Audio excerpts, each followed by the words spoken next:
I Do you am. know who else did, right? Did you see that?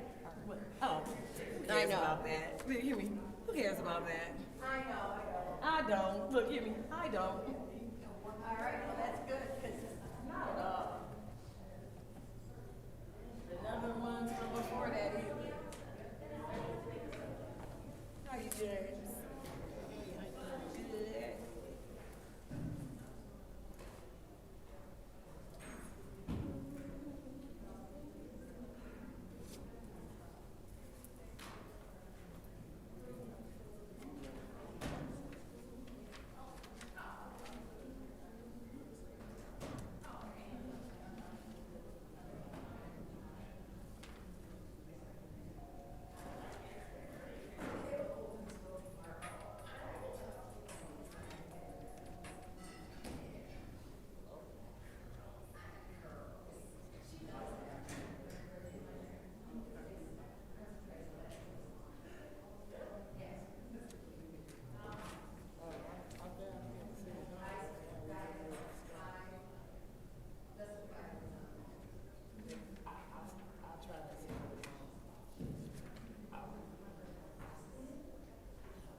the time is 5:01, and I hereby call this Flint City Council Finance Committee meeting to order. Roll call, Madam Clerk.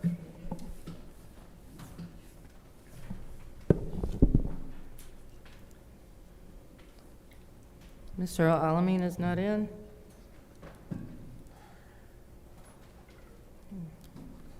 Dr. Lewis is not in. Ms. Johnson is not in. Ms. Priestley? Present. Ms. Winfrey Carter is not in. Ms. Burns is not in. Ms. Mashat? Present. Mr. Pfeiffer? Mr. Jarrett? You have 4 members present. We have 4 members present. We will resume as soon as we establish quorum.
soon as LaShawn sits down.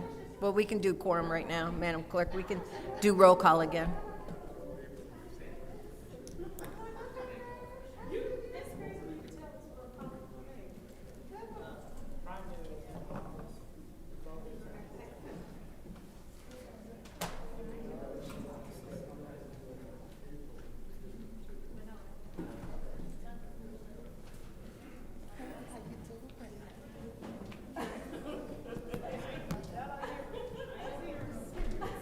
As soon as you sit down, we'll do roll call again.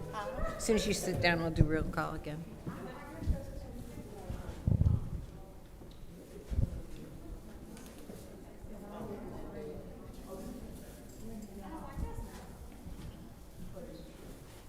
Madam Clerk, could we have roll call again, please?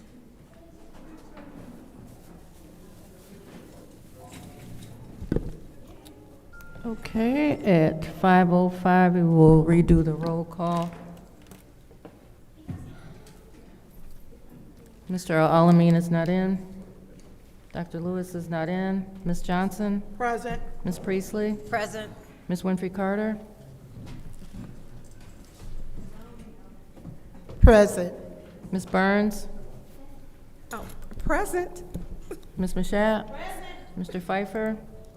Mr. Jarrett? You have 7 members present. We have 7 members present.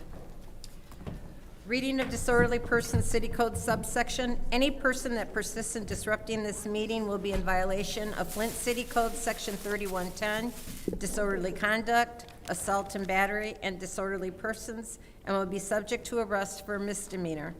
Any person who prevents the peaceful and orderly conduct of any meeting will be given 1 warning. If they persist in disrupting the meeting, that individual will be subject to arrest. Violators will be removed from the meetings. Are there any requests for agenda changes or additions?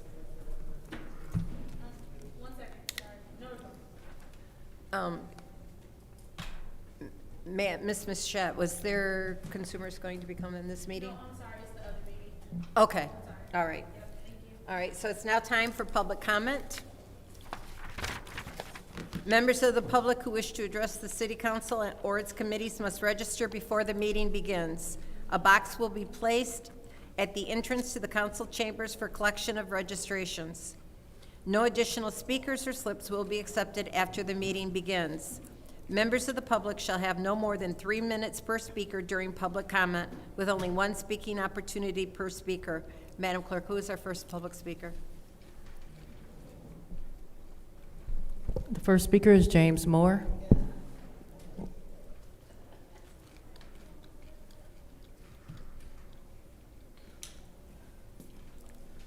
Good evening, James Moore, Second Ward. I don't know if I can say a public announcement, hopefully so you guys will pick it up and run with it. But would you please alert our people to slow down in the city of Flint? We have potholes everywhere, and they're damaging cars. So if they slow down, you can survive through the pothole epidemic. So if you guys don't mind, to save lives, keep people from getting killed here in the city and probably across the state, and remembering what our governor said, fix the damn roads. 7 years and they're still bad.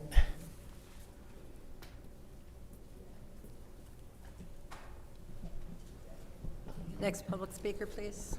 The next speaker is Beverly Biggs Levy.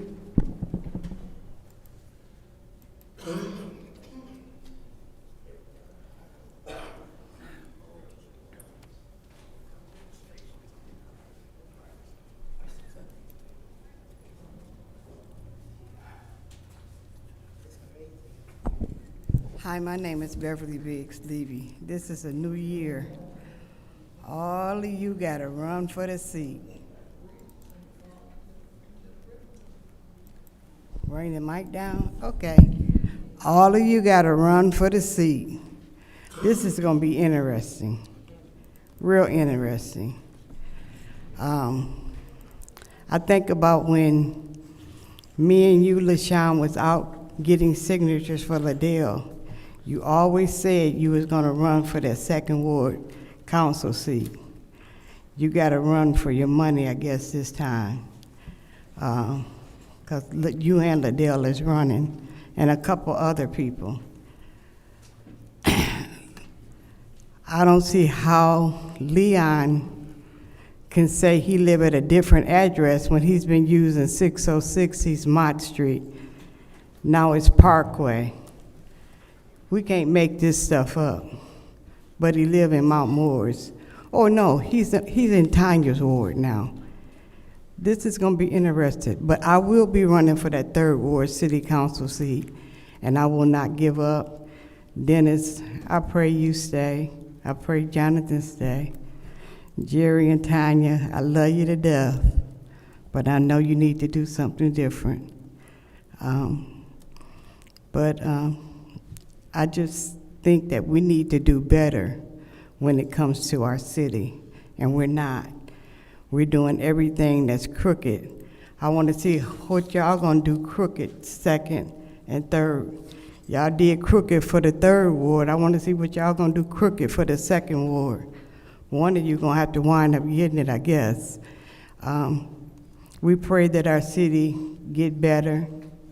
We pray that we have new people on these seats that's gonna do for the people and not for their pockets. And that's so important. You don't care about what the city need, but you know what you need for your 501c3s, and you know who you are, the ones that getting it.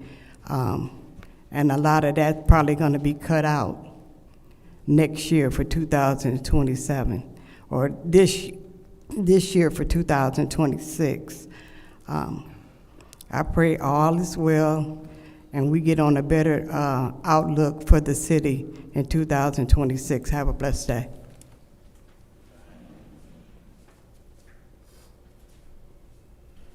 The next speaker is Sarah Houston.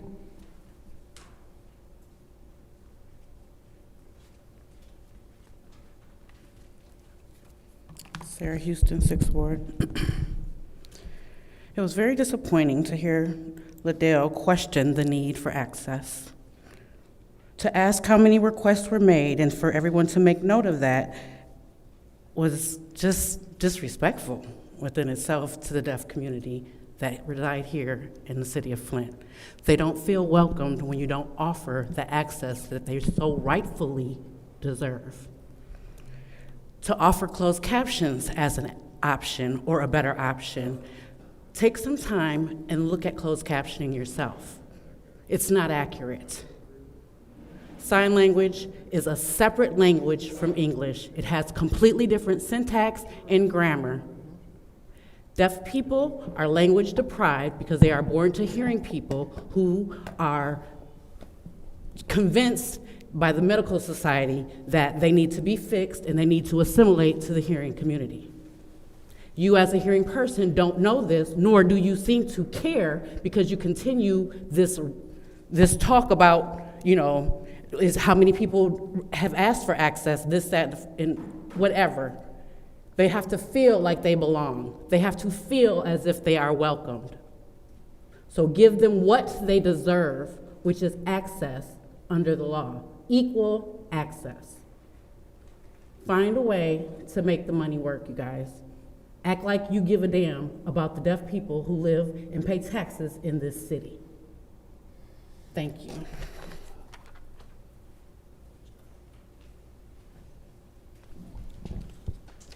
The next speaker is M. Young.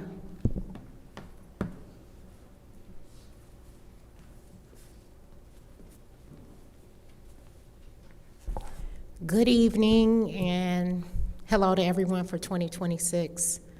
I pray that this year, as far as the hostile environment in this room settles down, I pray that each one of you take a moment before you speak and get offended. I do know that sometimes it's offensive what people get up here and say, but just have a little, some people are frustrated. We've had a water crisis for multiple years, and We're still at 90, 95%. People are frustrated. So be a little lenient, give a little grace. You all want grace, so give it to the citizens that take the time to come here and speak. As far as the finance chair, I would like to ask Judy again, and I know this is a broken record, but I'm going to ask again as the finance chair, how much money of ARPA is left? Can we get it in writing? I still would like to know how much ARPA funds are left to allocate. And then my second question about ARPA funds, I noticed that there was an audit done by the Neighborhood Engagement Hub for the $30,000 or what have you. Have we done audits for other people that have received ARPA money to verify that everyone who received are using those funds appropriately? It would be nice to see the results of all of that money that was given to different organizations come back and say, how did it help for whatever problem they said it would resolve? I ask that each one of you take one 501c3 and ask them to come up and give us some feedback, just so we'll know that money wasn't wasted or used inappropriately. DDA needs some help, Ms. Finance Chair, with the DDA. I came the other day just to drop a bill off, and it was after hours. So the city was closed, and I just wanted to put it in the mailbox down here. When you look on the City of Flint website, it doesn't say what time you have to stop paying for parking.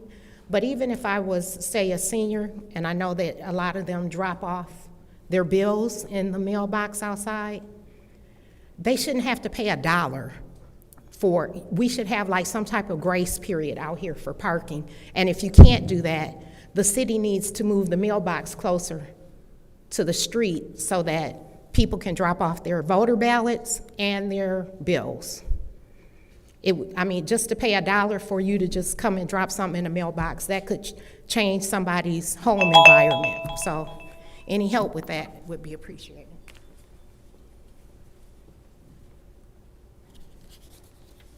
The final speaker for this meeting is Rosalind Salbenblatt.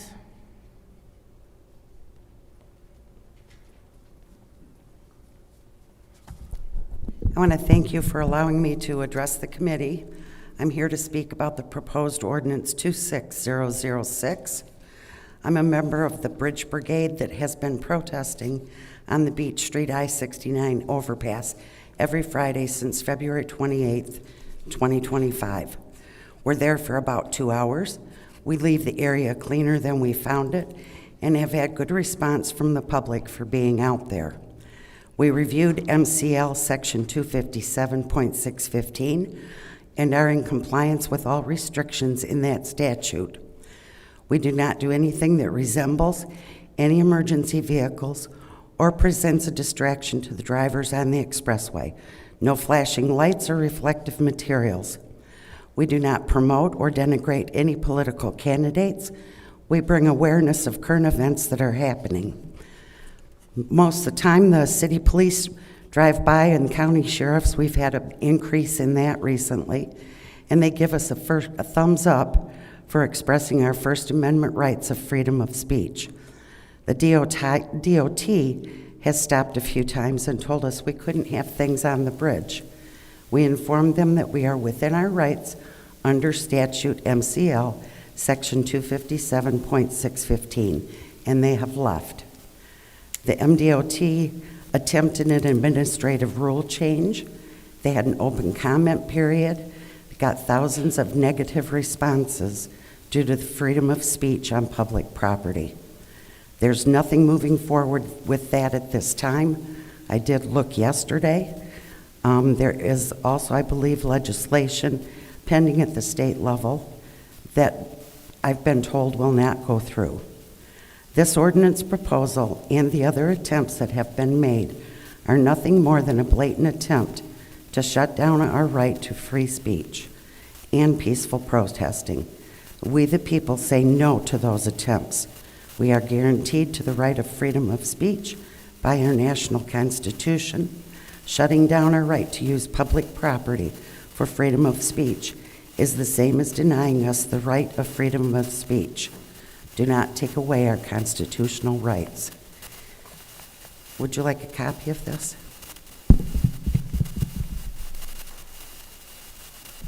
Give it to the clerk, please, and she'll pass it around.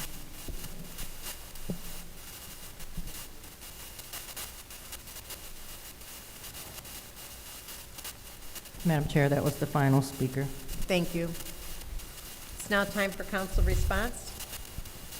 Council members may respond once to all public speakers, only after all public speakers have spoken. An individual council member's response shall be limited to 2 minutes. And would anyone like to? Madam Chair. Go ahead. Thank you. First of all, Happy New Year to everyone, 2026. I am in agreement that hopefully this will be an amazing year for the council in which we can sit here and do the work that we are supposed to do for the residents of the city. I want to address a couple of things that some people said. You made a suggestion that we invite the recipients of the ARPA grants to come and speak to how the spending is going and if they're meeting any milestones or metrics that they have placed in order to get the funding. I will invite some in here, especially some that received money in the 7th Ward.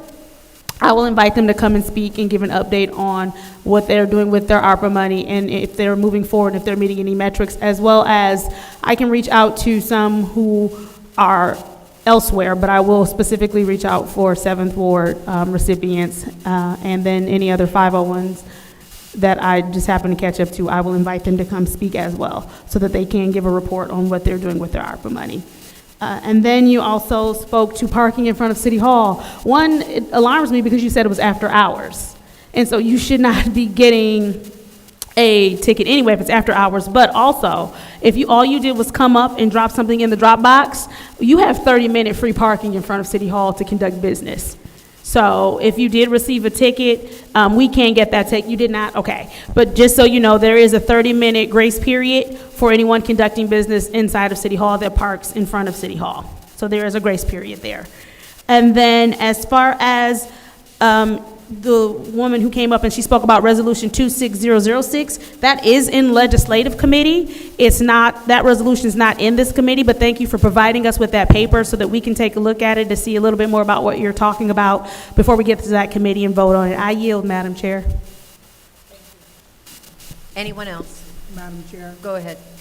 I'd like to say Happy New Year to everybody, and thank you guys all for coming out, and looking forward to working for you in the new year of 2026. Thank you. Anyone else? Madam Chair, Go ahead, Ms. Burns. thank you. I want to say thank you to the 6th Ward residents, Sarah, Michelle, because it is always some active 6th Ward residents that are in here voicing their opinion. And Michelle, there are 2 that are coming. It'll probably be in the next month to talk about the rubrics, what they have met, and they've done some great things. When we talk about Mott Park has a Going Green garage where you can utilize a electric lawnmower. You can use the blowers, anything so that we don't have to get all the calls with blight, but cut your grass. They can utilize those lawnmowers for free.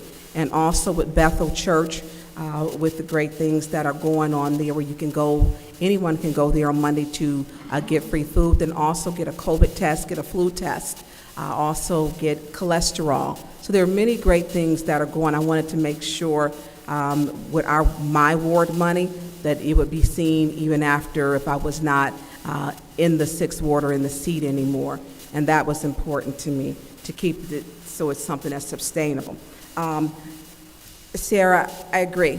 And I never told you my grandmother was deaf, and I had to learn how to read lips. And when her phone rang, it was a light. It was so antiquated that would just go off in her home. And if they decide right now that they want to come to a meeting, they should be able to come to a meeting and have someone in a language that they should be able to understand and communicate with. And it is dragging on. We just got back. It needs to be done.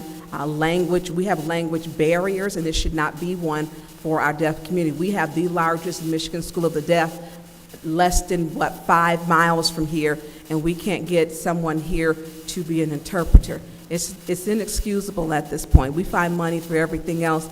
We should find money for that.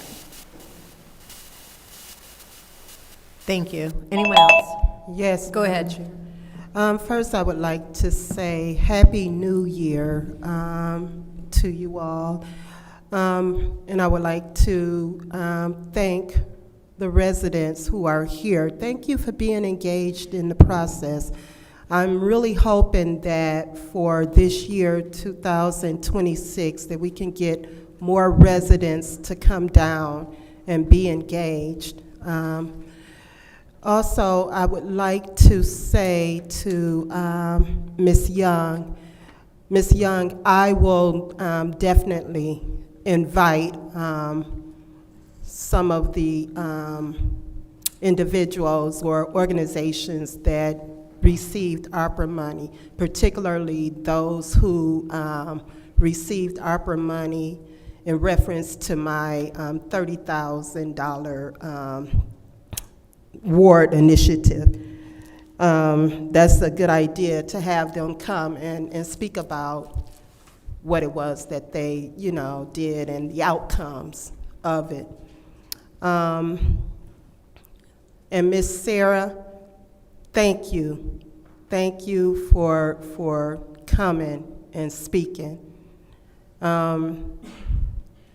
Actually, if you think about it, this should have been done years ago.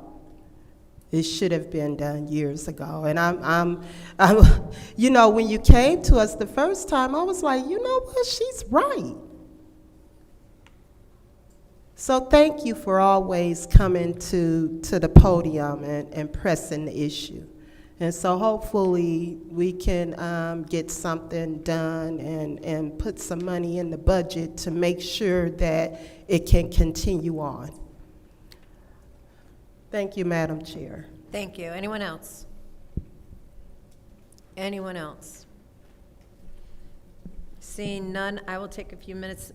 You know that I know American Sign Language, and that I know the syntax is very much different, and not all deaf individuals can read. Their reading skills, I have a tax client whose reading skills and understanding, even with an interpreter present, is very difficult. So I am behind getting a sign language interpreter. It is working on the funding, and I took the holiday off, so that will be started again probably next week. And also, tracking the ARPA dollars is never my job. It is the administration's job. If you want to know how much money is left in the ARPA, you may FOIA that information, just like I would have to. I kept track of the ARPA money for the council reasons for community grants. I stopped doing that. So you may go ahead and FOIA that information. And now it is time for the consent agenda. Is there any? Madam Chair, Go ahead. I make a motion to approve the consent agenda, to send the consent agenda to council. There's a motion to send the consent agenda to the council by the councilwoman in the 7th Ward. Is there support? Is there any separations? Separate. All right, it's totally separated. Our one and only resolution is 260000, BSNA software upgrade, addition of business licensing and special assessments application. Madam Chair. Go ahead. Motion to send to council. Support. Motion by the councilman in the 8th Ward, supported by the councilwoman in the 7th Ward, to send to council. Is there Madam any Chair, discussion? Go ahead. Through you to Mr. Moore. Mr. Moore.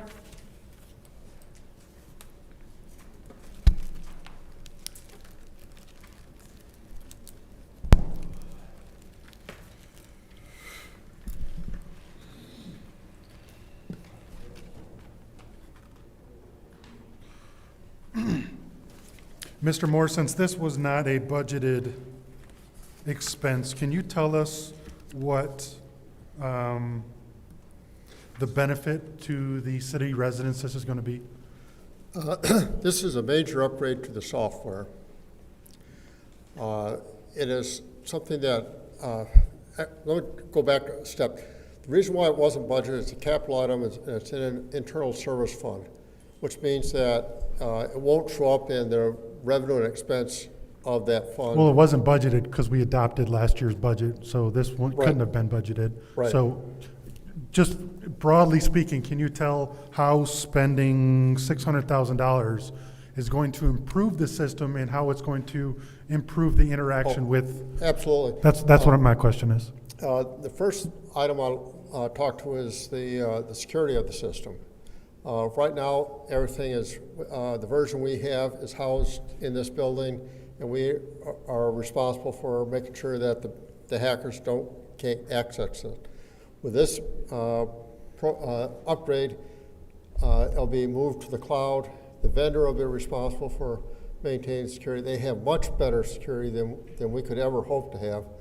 So our data will be a lot more secure. Second, the program is designed the way the business world works today. Right now, if you try to export many of the reports to Excel, there's a lot of work to make it useful. Sometimes an account number would have 3 lines, and you'll have 30,000 lines that you have to deal with.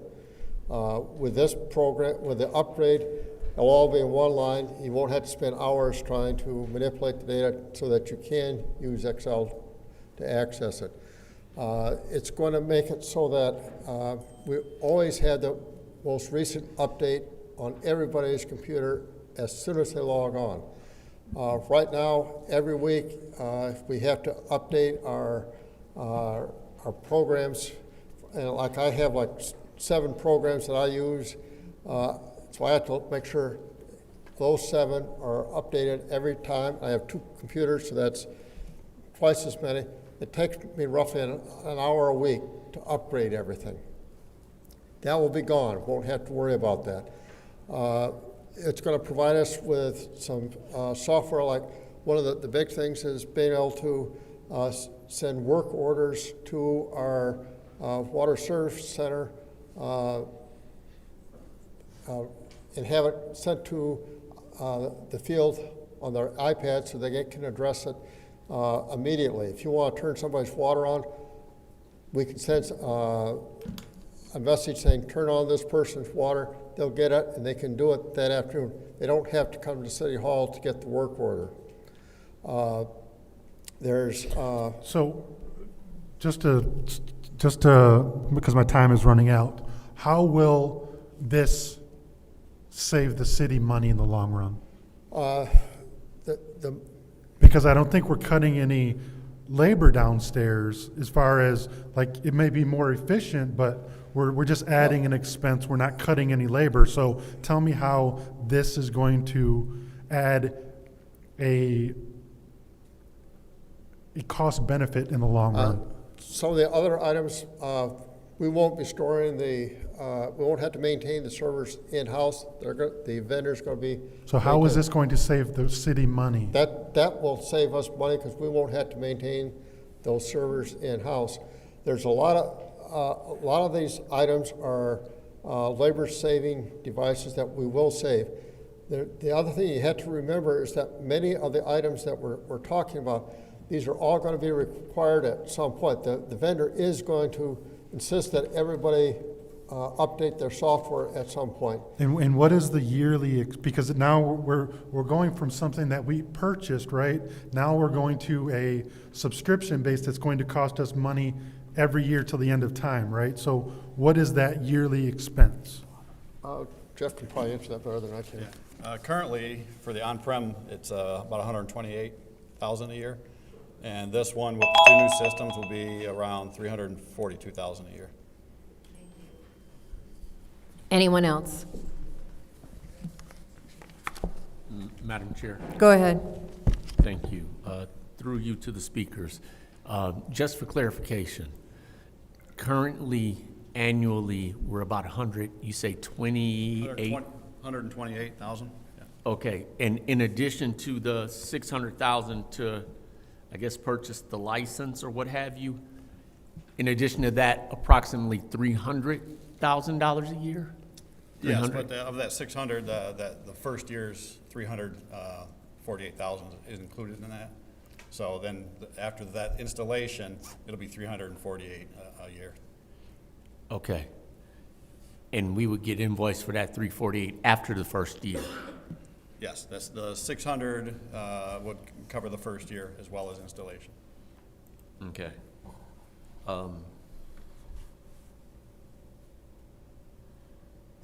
Will this reduce any expenses like insurances or policies that we might otherwise now be expending dollars for? I'm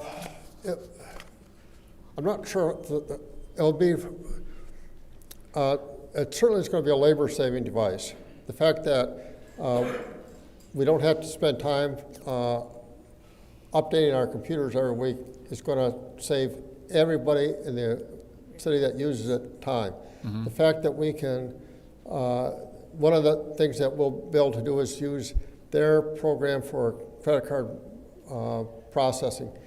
That will make it much, much simpler for us to reconcile our bank statements every month. We'll save hours every month by using their program as opposed to using a third party.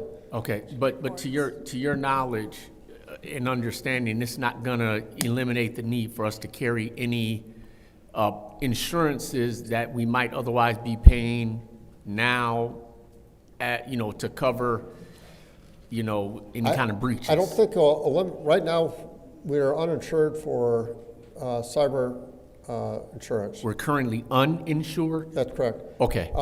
I think this will go along the ways towards making it so that we're more insurable. Okay. And I think it's also going to greatly enhance the security of our system. Right now, it's very difficult for, we have to spend a lot of staff time. We got to spend a lot of time worrying about trying to keep our data secure every single day. With this, the vendor's going to take that responsibility. Okay, I believe I understand.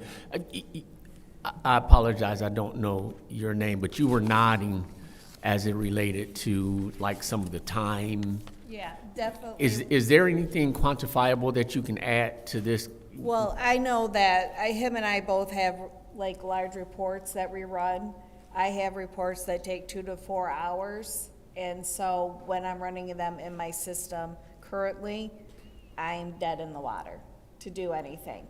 With this new program, it actually runs them behind the scenes so I can continue working. And his is the same thing with Amanda. So they run them behind the scenes so we can continue working, and those reports will pop up when they're done instead of running where we don't have access to our computers. Okay, I'm sorry. Can I ask you to share your name and your department? I'm Stacy Bassey. I'm the assessor. Okay, thank you. What you're talking about with the reports is a very real problem. Some of the reports that Amanda and I run, we run at night because the rest of the users complain about how long and how much it slows the system down. But by being able to do it at night or during the daytime, it's going to save us time, and it's not going to impact any of the other users when we And that is going to be attributed directly to purchasing, to having this put in the cloud or processing? Yes. Correct. It's the way they process is completely different. They have a completely separate server for processing the reports, so it's not going to impact somebody that's trying to enter in a cash receipt.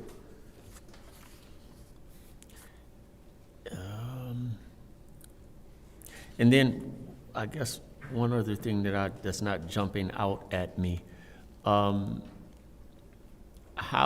there a bid process that was executed, or was this a one source type thing? I got this one.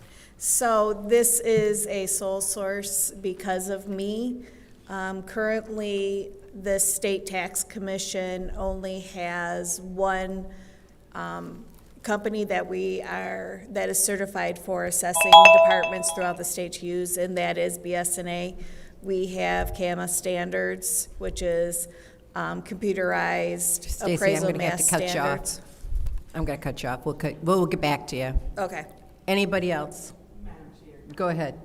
Yep, thank you, that's what I Okay. was gonna do. So it's our CAMA standards, which we have a committee that I am on. So we have standards that we have to meet with our computerized systems. So throughout the state, we are all doing the same thing and have the same coding. And BSNA is currently the only system that has been certified through the state, and it will be a while before we have other options through other companies.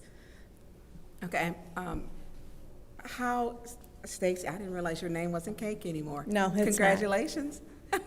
Yeah, thank you. You're welcome. So when was the last time the system, because it sounds antiquated, how old?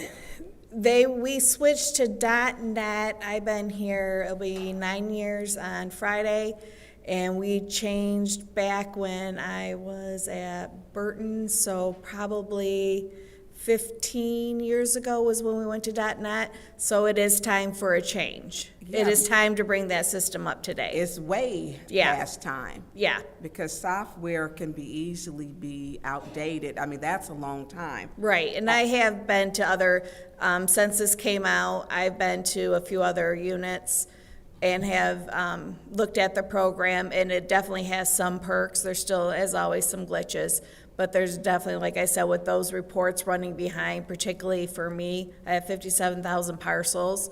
When I say it takes me hours to run reports, and this will save me a lot of time, and also my employees' time, because when I'm running something, they are come into my office and say, Stacey, are you running a long report? I'm like, yeah, sorry, because it literally will take. So it pulls on the system?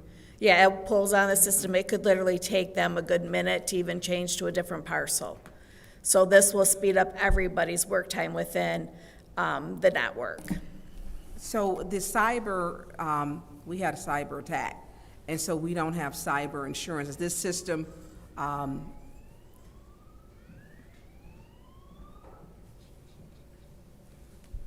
so will this make us more appealing to be able to obtain insurance? I would Or think is it so. recommended by the insurance companies? It's something that, after the cyber attack, we have moved some applications to the cloud, like the police applications have been moved to the cloud because it's more secure. Okay. We did that last year, and this is going to make it for all the other main applications will be moved to the cloud because it's going to be safer. Okay, and so, well, I mean, if the system, that's old. That's like, that's almost like floppy disk old, the way it was running before. You're 100% right about that. Yeah. And the setup for the system, which was done, I don't know, 10, 15 years back, some of the decisions made back then are haunting us today. We'll be able to correct those problems, which will make our system much more efficient.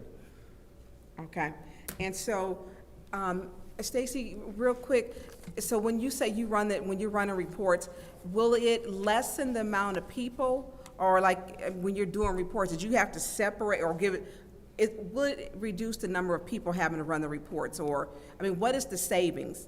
Time.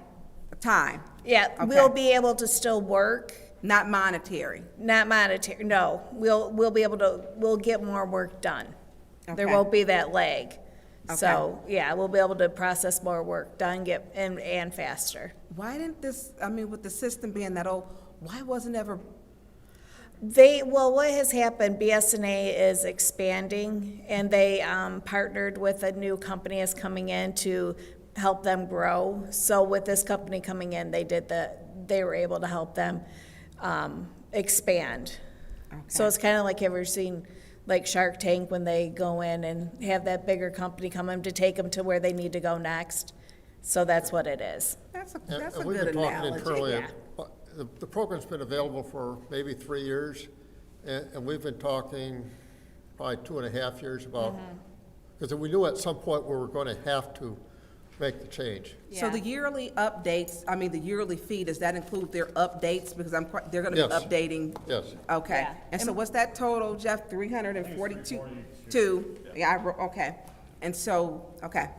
And probably more than likely, the cost will go up as it gets out there too. I was gonna mention that. It's in there, I think it's in the contract part of it, but it's a yearly increase of 5% or CPI, whichever is greater. Okay. They go off of CPI or 5%, so there is a yearly increase. Anyone else? Anyone else in the first round? Anyone else, anyone in the second round? Go ahead. So, I can't remember, somebody mentioned credit card fees. Will the credit card fee for the residents change at all? Will it be decreasing, increasing?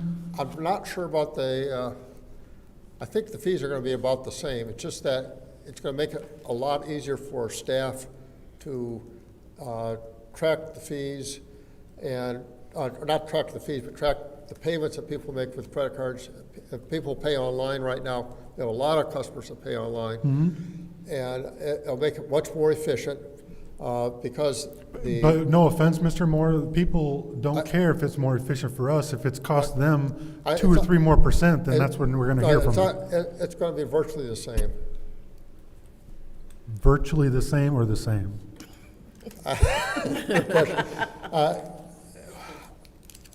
I want to say, I believe talking to Amanda, it's going to be the same.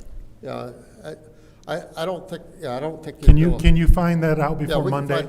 we can find out. Can you about find that, out for me before Monday? Right. And then,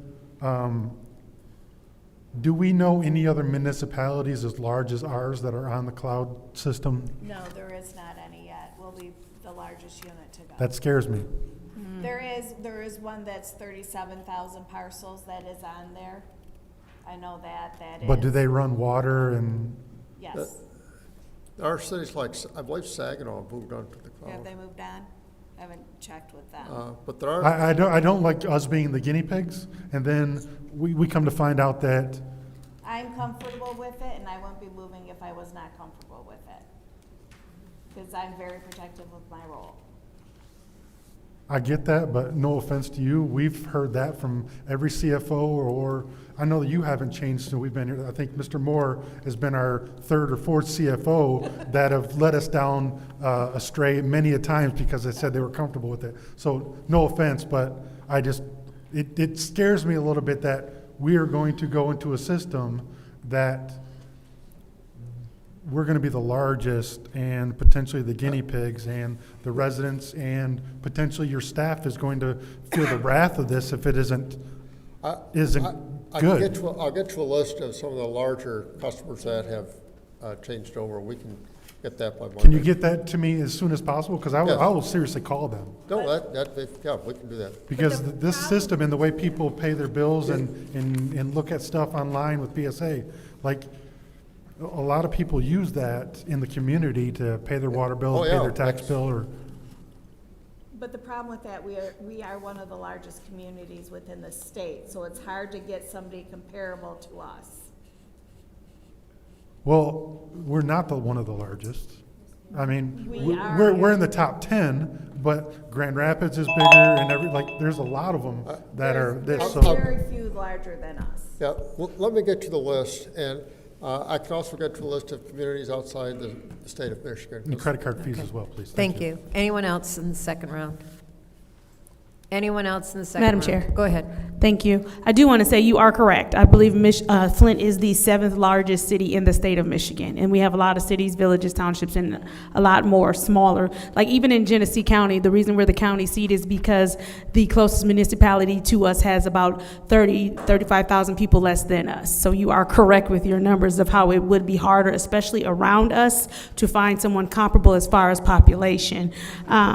I know that I've heard before about BSNA and how if certain people are running reports, that it does completely knock out virtually the rest of your workday or any time that you have to do it, and how sometimes it has to be handled after hours. So I am excited to see that we'll have something that you will be able to continue being productive in your roles and do other things while this runs in the background. I yield, Madam Chair. Thank you. Anyone else in the second round?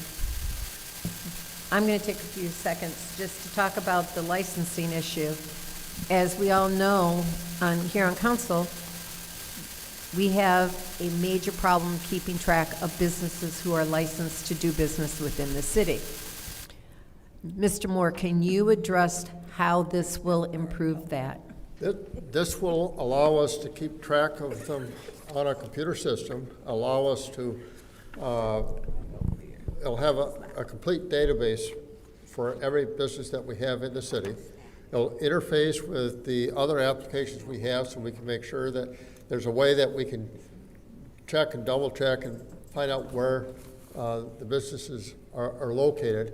It'll make it much, much easier for the department to send letters, to send in bills, to interface with all the businesses in the city. Right now, we just don't have a good way of doing that. Thank you very much. It's very difficult for us to do a lot of that. Thank you very much. Okay, it's now time for the vote to send 260000 to council.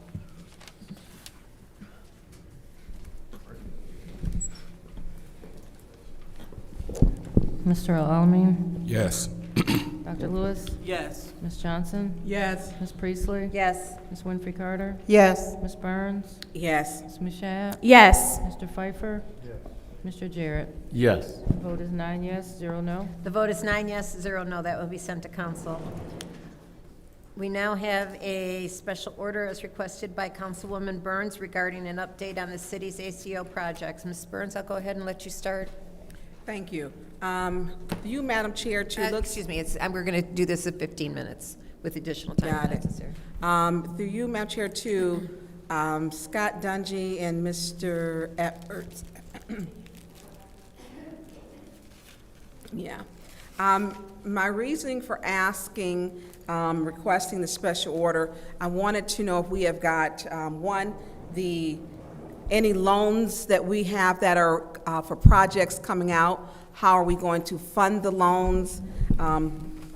Where are we at with the spreadsheets on our projects, and what percentage? If to give an update, because so we will know like where we're at and possible fund. I believe we've got something coming in for I think it's 3 revolving loans, and I thought I had requested to have. We have a new. Is he interim DPW? Marquand Sohaladi? No, Mr. Marwan is permanent. Oh, okay. So is he our DPW director? He's a deputy. He's deputy. So does he come to meetings? He can come to a meeting. I just learned, since I've been sitting in this meeting, that yes, I asked Mr. Dungy here to come to this meeting. I didn't know you wanted him and Yolanda to attend. So. Yeah, I wanted him here because if I know, Mr. Edwards, that you are in the absence of the DPW director, you are in that acting role, but the interim should be here to answer these questions. And I did want him to be here because I don't even know who he is or what he looked like. I mean, I don't, and I would like to, put eyes on him because these are some important projects. And I don't know, do we have an updated spreadsheet? Yes, I do. I can get you that tomorrow. I'll get that to Mr. Edwards, and he'll get that to you tomorrow. Could you get that for me tomorrow? I don't know if we can, I would like to, I've got questions for him, because I'm used to, we go back to me, it should be the DPW. No offense to both of you and Mr. Dungy, but that's his job. As interim, he is basically leading that department right now. What licensings does he hold? S4. How many licenses are required? You hold one too, though, don't you? Yes, I have a D1, And Jeanette Best S4, holds- and a F3. And Jeanette Best holds, The top wastewater license. and she holds wastewater. And he holds a S1, S4. S4. Okay. I would like for him to come because one thing with our water and our infrastructure, residents have got questions, and I think that we need to be transparent. People have very real trust issues with the water and the infrastructure. And as spring comes and they start working on these streets and they start rattling the pipes, people are going to see some rust in their water again or sediment. That just seems to happen. And where are we at also on the service line replacements? What percentage are we at? I know I've seen them working. Yeah, the state, took over that project. So Yes. right now, they're organizing themselves. We were in the last 1 percentile of that project. So the state is conferring right now with the vendor, and they're preparing and getting themselves together to gear up in the spring. So, And, right. And so with them finishing up that project, we don't know, the numbers have been off. And have we did any restoration yet? they were doing some of that, toward the end of that season. Of course, when the season Right. ends, they They no have longer to end. they no longer can do that work. And so does the state give reports to let us know where we're at in that? Oh, yeah, we're still continuing. We have a comprehensive meeting. It has been going on every Wednesday morning, and that involves all the state sources, that is EGLE, Treasury, and all the Flint sources, and all the engineering folk, and all the vendors. Everybody's on this call. It's like 20-something people on this call. So if they're giving you the reports, could it be, could you share those with us, Mr. Edwards, so that we know where they're at? I know it got into a portion of my ward, which the homes are literally over 100 years old. Joliet, those streets over there where they were not, they were like some of the last to be done. And I know people were not, some residents were not turning them back in, and some were. Because I know Michelle Young is here. It took forever to get hers, and she's on the main street, Sunset. And so if we could get a report of like where they're at it with restoration and also with service line replacement. And then also, if we can I just want like some transparency. When people ask, I mean, that's just sharing of information that the state has. But I would like and pronounce his last name for me. Is it Marquand? Yeah, we just call him Marwan. Marwan? It'd be better if he says it to you, but yeah, everybody just refers to him as Marwan. Okay, because I know he lives in Windsor, Canada.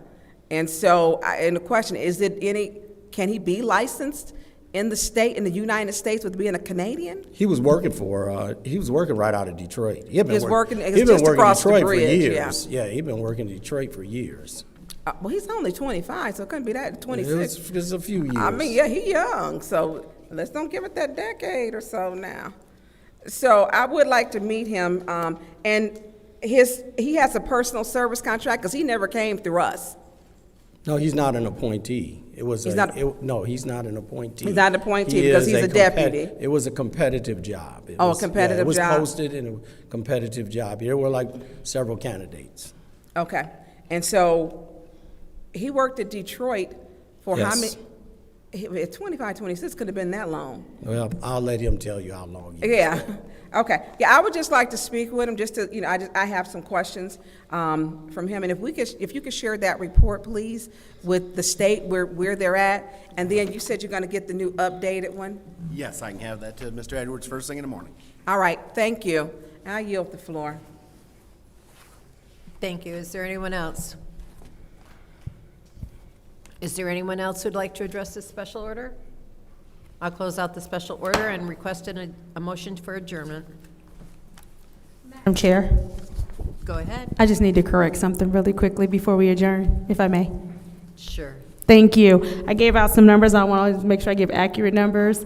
So the state of Michigan's population is 10.14 million. We were number 7. We're number 16 now, but I think they have to adjust the fact that more people have moved in. We're still number 16, but I'm going to tell you, 16 out of 1,773, we're still very much top in this city, in this state. So again, state of Michigan population, 10.14 million. Out of city, villages, townships, all of that, we're number 16 out of 1,773, so still very necessary and hard to compare. Thank you. Okay. I'll entertain a motion to adjourn. It's been moved by this councilman in the 8th ward, supported by the councilwoman in the 7th ward. Roll call, Madam Clerk.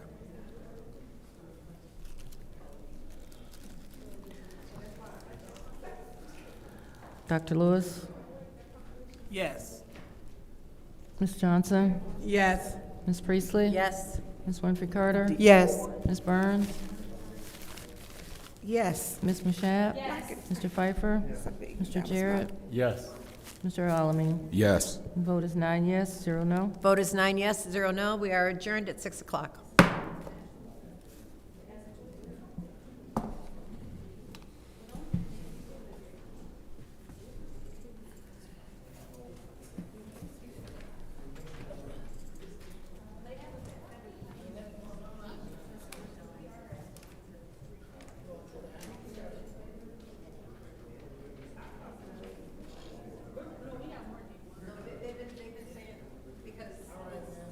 Bureau's out there still collecting data.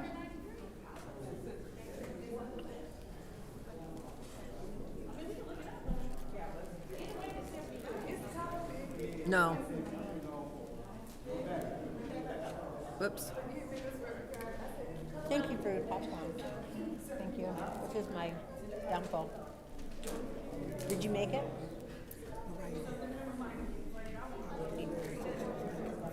You have one of the popcorn poppers? I got rid of mine.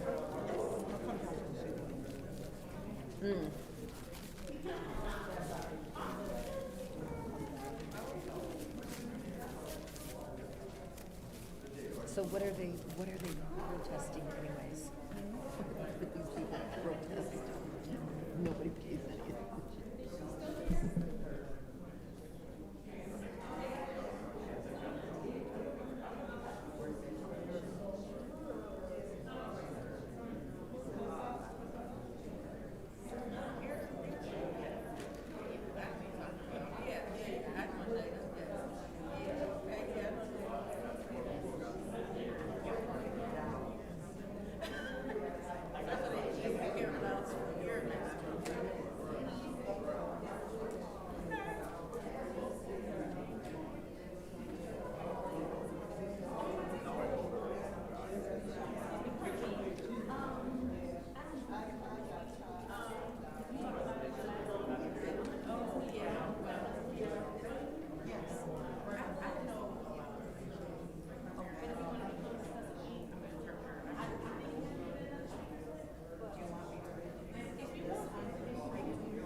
I didn't see. Thank you so much. If all council members could return to their seats so that we can start the next meeting. If all council members could return to their seats so that we can start our legislative committee meeting.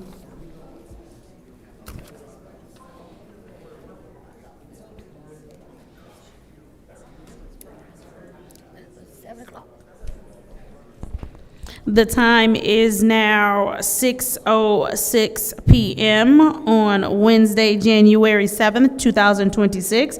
I hereby call this legislative committee meeting to order. Roll call, Madam Clerk.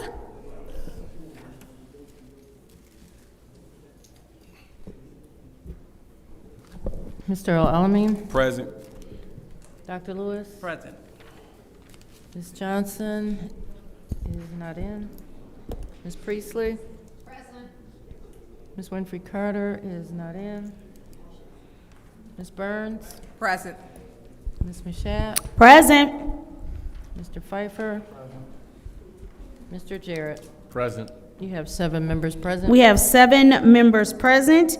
It is now time for the reading of the disorderly persons city code subsection. Any person that persists in disrupting this meeting will be in violation of Flint City Code Section 31-10, disorderly conduct, assault and battery, and disorderly persons, and will be subject to arrest for a misdemeanor. Any person who prevents the peaceful and orderly conduct of any meeting will be given 1 warning. If they persist in disrupting the meeting, that individual will be subject to arrest. Violators will be removed from the meetings. Are there any requests for agenda changes and/or additions at this time? Seeing as how there are no requests for agenda changes and/or additions, it is now time for public comment. Members of the public who wish to address the city council or its committees must register before the meeting begins. A box was placed at the entrance of the city council chambers for collection of registrations. No additional speakers or slips will be accepted after the meeting begins. Members of the public shall have no more than 3 minutes per speaker during public comment, with only 1 speaking opportunity per speaker. Before we call on the first speaker, I would like to acknowledge that all 9 members are in their chair, Madam Clerk. And first public speaker.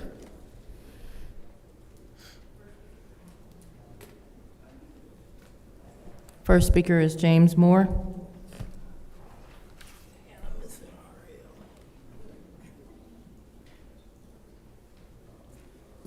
James Moore, 2nd Ward. I'm missing Ariel. I'm used to him being first. I just hope that this year we can get some things done. We can be positive, give some hope. You know, we can, we don't do nothing else. We can at least clean up the city a little bit and do something about them potholes, maybe. But everybody know what's up. Let's just go to work and get it done. Happy New Year's. Thank you. Next public speaker, Madam Clerk.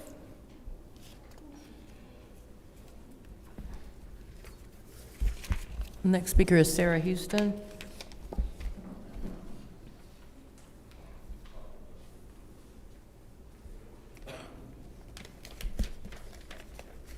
Sarah Houston, 6th Ward. I just wanted to thank Councilwoman Burns, Carter, Priestley, Johnson, all you guys for acknowledging me and realizing that the need is here. I'm glad to know that I have your support. I'm disappointed that every time I address Ms. Johnson, she conveniently leaves when it's time for public comment. I would just like to know that you hear and actually care what is being said. That would be really, really nice, and I think that the residents would probably like to hear it too. I also wonder if you know, or if you're aware that you may be cloned online, because I have seen some horrible statements coming from Facebook that's supposed to be you, but I cannot believe that it is you. So you might want to check into that, just a FYI, seriously, so you know. Check that out. I'm trying to be nice. But anyway, I am looking forward to seeing change being made here and access being open and the deaf community feeling like they belong, and hopefully sooner rather than later. Thank you. Thank you. Next public speaker, Madam Clerk.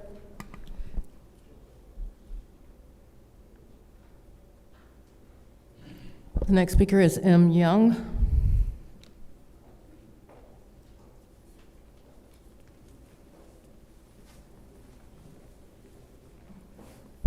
Good evening again. I'm going to say some things that I want to make sure people take their feelings out of it, and we're just going to state some facts. I'm not trying to hurt anyone's feelings. I'm not calling anyone in particular out.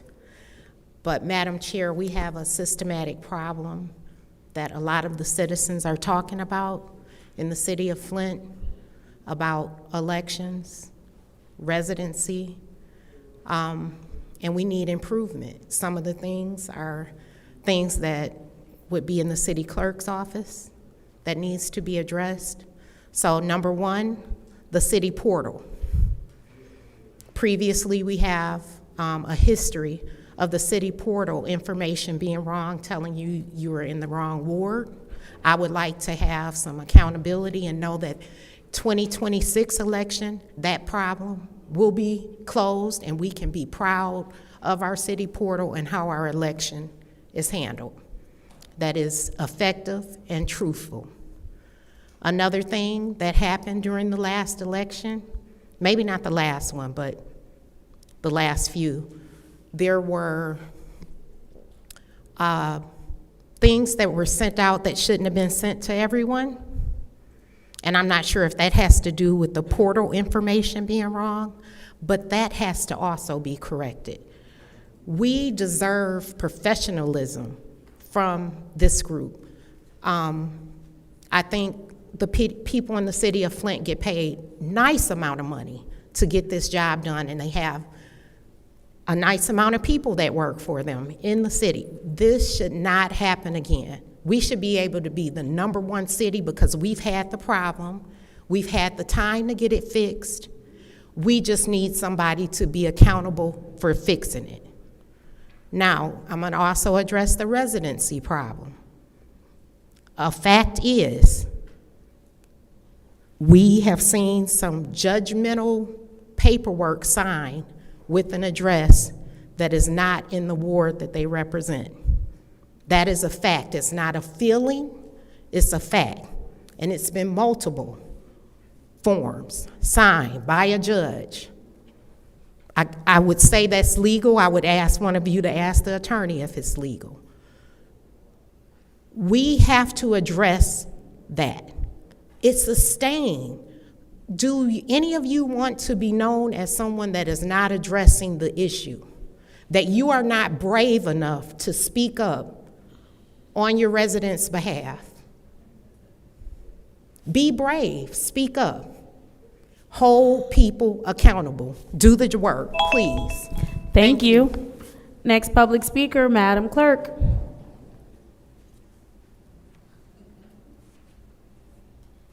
The final speaker for this meeting is Rosalind Salbenblatt.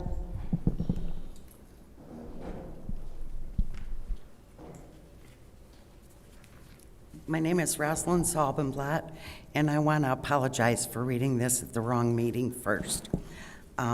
Thank you for allowing me to address the committee. I'm here to speak on the proposed ordinance 260006. I'm a member of the Bridge Brigade that's been protesting on Beach Street I-69 overpass every Friday since February 28th of 25. We're there for about 2 hours, leave the area cleaner than we found it, and have had good response from the public for being out there. We reviewed MCL section 257.615 and are in compliance with all restrictions in that statute.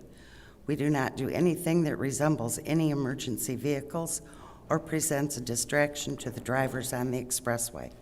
No flashing lights or reflective materials. We do not promote or denigrate any political candidates. We bring awareness of current events that are happening. Most city police and county sheriffs that drive by give us a thumbs up for expressing our First Amendment right of freedom to speech. The DOT has stopped a few times and told us we couldn't have things on the bridge. We informed them we are within our rights under statute MCL section 257.615, and they have left. The MDOT attempted an administrative rule change. During the open comment period, they got thousands of negative replies due to freedom of speech on public property. There's nothing moving forward with that at this time that I was able to find out when I searched yesterday. I believe there's also legislation pending at the state level that I've been told won't go through.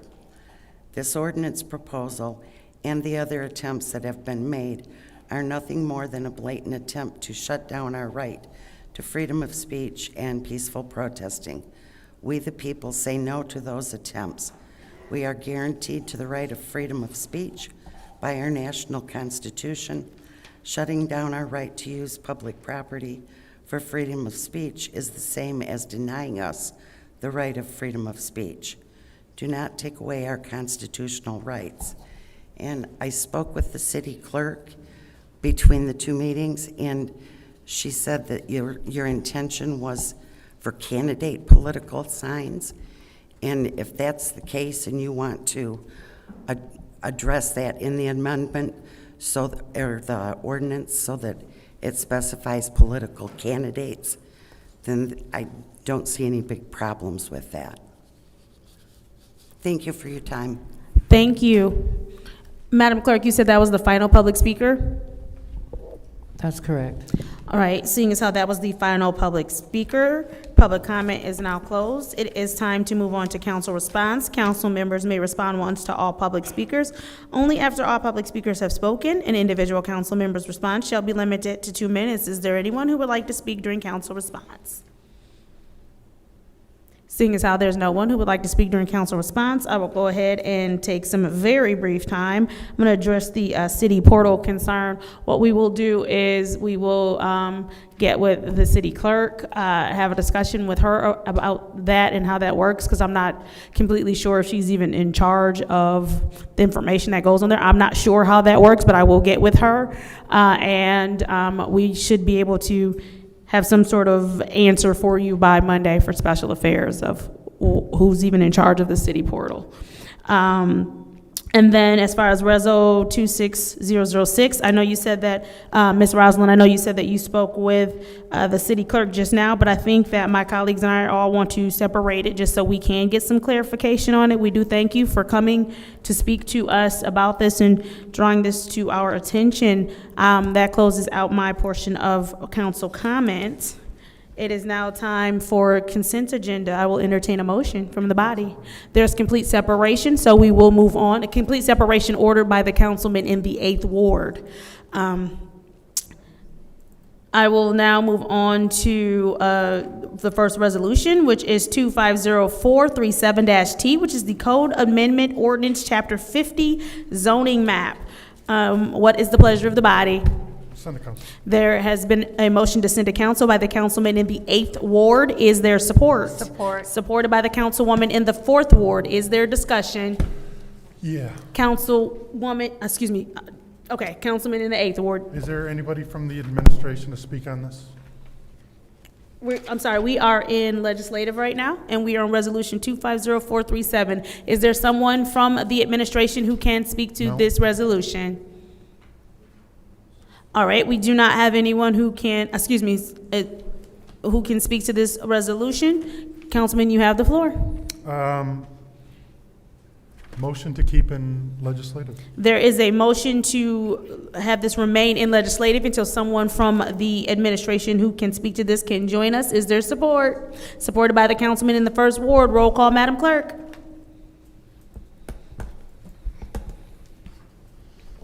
Mr. Alamin?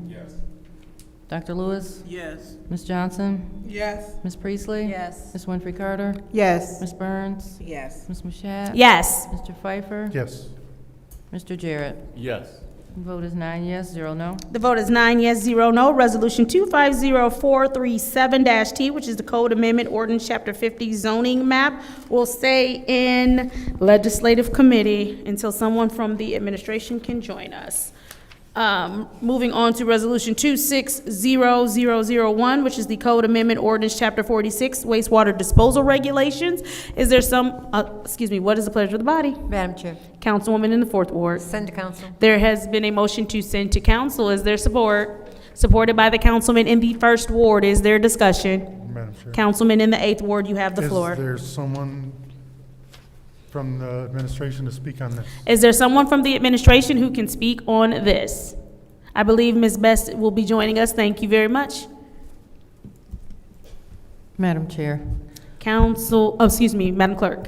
as Ms. Best walks up, I just want to let the public know that we normally have copies of the ordinances available in the back. This one is 60 pages long, so if anyone does want a copy, I have several available up here. We didn't put them in the back just because the entire ordinance was 60 pages. Thank you, Madam Clerk. Council, you can start us time. Councilman, you have the floor. Ms. Bess, I'm going to be honest with you, I have not read this whole entire book. Can you give us a few highlights and why this is before us? Why does this ordinance need to be adopted?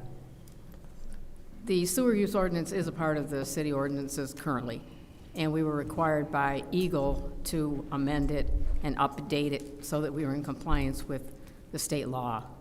So it's a requirement of our NPDES permit, and we needed to add the PFAS. We need to add a limit, a local limit in our ordinance, because they just put a limit in our NPDES permit. Are we testing PFAS in wastewater? Yes. Okay. We actually have a limit, and what they gave us is the drinking water standard for our discharge limit, which doesn't give us a lot of wiggle room, but we generally meet it. I think we've exceeded it once. And that's 12 parts per trillion in water. We needed to also modify the limits for available cyanide and BTEX, which is benzene, ethylbenzene, toluene, and xylene. And those are based on Eagle's mandated limits, which were established in 2024. Eagle recommended we change the limits for hexane extractable materials, which are actually fats, oil, and greases, also known as FOG. And our limit was originally 500 milligrams per liter or parts per million, and we reduced that to 100 parts per million. This is what clogs up the sewers. So we were glad to do that. Is there anything in here that would,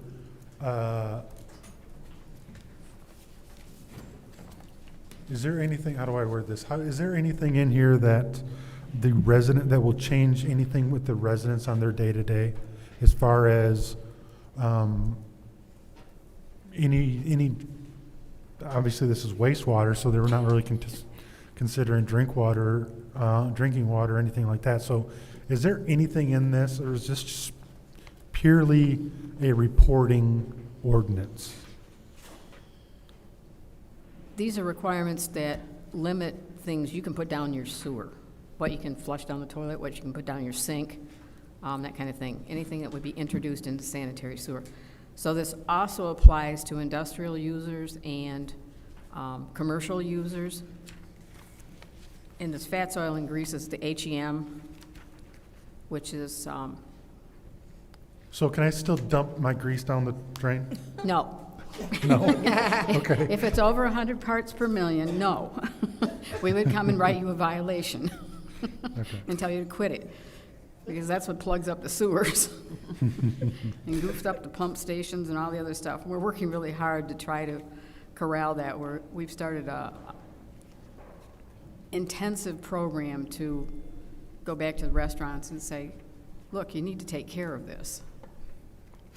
So, do we have, other than, like, if something gets flushed down the drain from a restaurant or whatever, everything else, and it makes it all the way to the wastewater treatment, we have no way of tracking that per se, do we? How do we know that a restaurant is not in compliance unless there's a direct impact near that restaurant that they could possibly train? well, what we do with our fats, oil, and greases program, our FOG program, every restaurant is required to have a grease trap. Right. separate the grease from, sanitary. But do we? We check those. Do we check those? Do we? Yes. They have to have annual reports that they submit? Or we only do it during inspections? We've just enhanced this program. We used to have, I think, a 5-year rotating program, and we try to check all of the restaurants in a 5-year period. And there's probably a couple hundred of restaurants or food processing places. So what we've just done is put together a program that we're going to check all of the restaurants, make sure that, if they don't have any grease or fatty discharges, then we don't have to worry about a grease trap. But if they do have cooking grease or even washing grease off of dishes, they have to have a grease trap. We would check their grease trap, we would check their records. They're going to have records, or they're required to have records that show that they're having their grease traps cleaned and that they're taken care of. Okay. And we go down the sewer line to find if it's actually in the sewer downstream of their facility. Thank you. My time has expired. Oh, okay. Were you done? I guess the only other thing we did was, there were several just language requirements or suggestions that Eagle made that we corrected and just clarified some of the language that was just outdated and maybe unclear, so that if people are actually reading the sewer use ordinance, they understand what they cannot put down the sewer. Thank you. Is there anyone else who wishes to speak in the first round of discussion? Yes, Madam Oh. Chair. I'm sorry, Councilwoman Burns. Oh. Did you want the floor still? No. Okay, Councilwoman in the fifth ward, you have the floor. Thank you, Madam Chair. I have a question. So you said that this ordinance is being proposed to comply with state regulations? No, we're just updating it to be sure that. To make sure that it complies? That it's in compliance with that. Okay, okay. It's been in existence for a long, long time. It regulates what anyone can put in the sewer, the sanitary sewer, because the intent is to maintain the wastewater treatment plant so that we can treat sanitary sewage and not something else that's going to impact Right. the treatment process, or people, if you put BTEX down the drain, it could be like dry cleaning fluid or something like that, which could be harmful to people in the neighborhood. Mm-hmm. So, Okay. but the sewer use ordinance has been in place for a long, long time, and I'm not sure exactly when it was originally adopted, but many years ago. But it definitely needs to be updated. Right. And to make sure that it does comply with state regulations and federal regulations. Okay, I just wanted to, I was thinking if they said something and you guys were on a deadline, I was wondering how long do we have to update this and all of that? But since we're just being proactive. Well, they put a limit in our permit for PFAS, and that was enacted, it started September 1st. So we Okay. needed to make sure nobody was sending us PFAS so that we could enforce limits on them so that we wouldn't have to, because it's not something we can treat for. Okay. It's not something. So we don't have do we have a deadline? They would have liked it before the NPDES permit limit was in place, which was September 1st. Okay. So why are we just now getting this? There's a process that we had to go through. We had to, first we had to review our entire, and you see it's over 60 pages. We had to review the entire thing. We had to make the updates. It had to be approved by Eagle, and we went back and forth with them, I would guess at least 6 months. And then we had to send it to our legal department to make sure it was okay with them, and they Okay. didn't see any problems, and that took a couple months. So it's been a long process. Okay. Just to get through it. What else did we do? Oh, we had to, and I think we talked about it about a month ago, a little bit more than a month ago, that we had to public notice it, and it had to be public noticed in conjunction with Eagle, so we had to coordinate that. Okay. And then there was a 30-day comment period, in which time we got no comments from the public, because it was advertised on the website, and the state and the city. We got no comments. After that, we brought it back here. Okay. We're here now. And what we're hoping is to get the first reading of this modified sewer use ordinance to council for its first reading next council meeting. Okay. All right. I yield, Madam Chair. Thank you. Is there anyone else who wishes to speak in the first round of discussion? Madam Chair, Councilman in the 9th Ward, you have the floor. thank you. Good evening. Good evening. When you were, when the councilman in the 8th Ward sort of threw out the, well, I can pour my grease down the drain, in your response, it sort of made me to think. We've been getting, and actually one was coming in the mail today, these flyers from the city around recycling. Mm-hmm. Is a similar piece available just to remind and or inform some residents about, what types of things they should not be putting down drains, just as somewhat of a public service or an announcement of such? We've been trying to put together some flyers to teach people what not to put down the drain and what the options are to avoid that. Okay. I'm just, And like I've say, got a flyer. just If you want one, I'll send it to you. combination of the topic and then Yeah. in today's mail, even getting a piece Mhm. from the city on the recycling just makes me to want to ask the question. Yeah, we've been working on that. We don't have anything formally out there, but we've been doing a lot of public education in relation to stormwater and wastewater. So we've been meeting with groups of children. We've attended a lot of,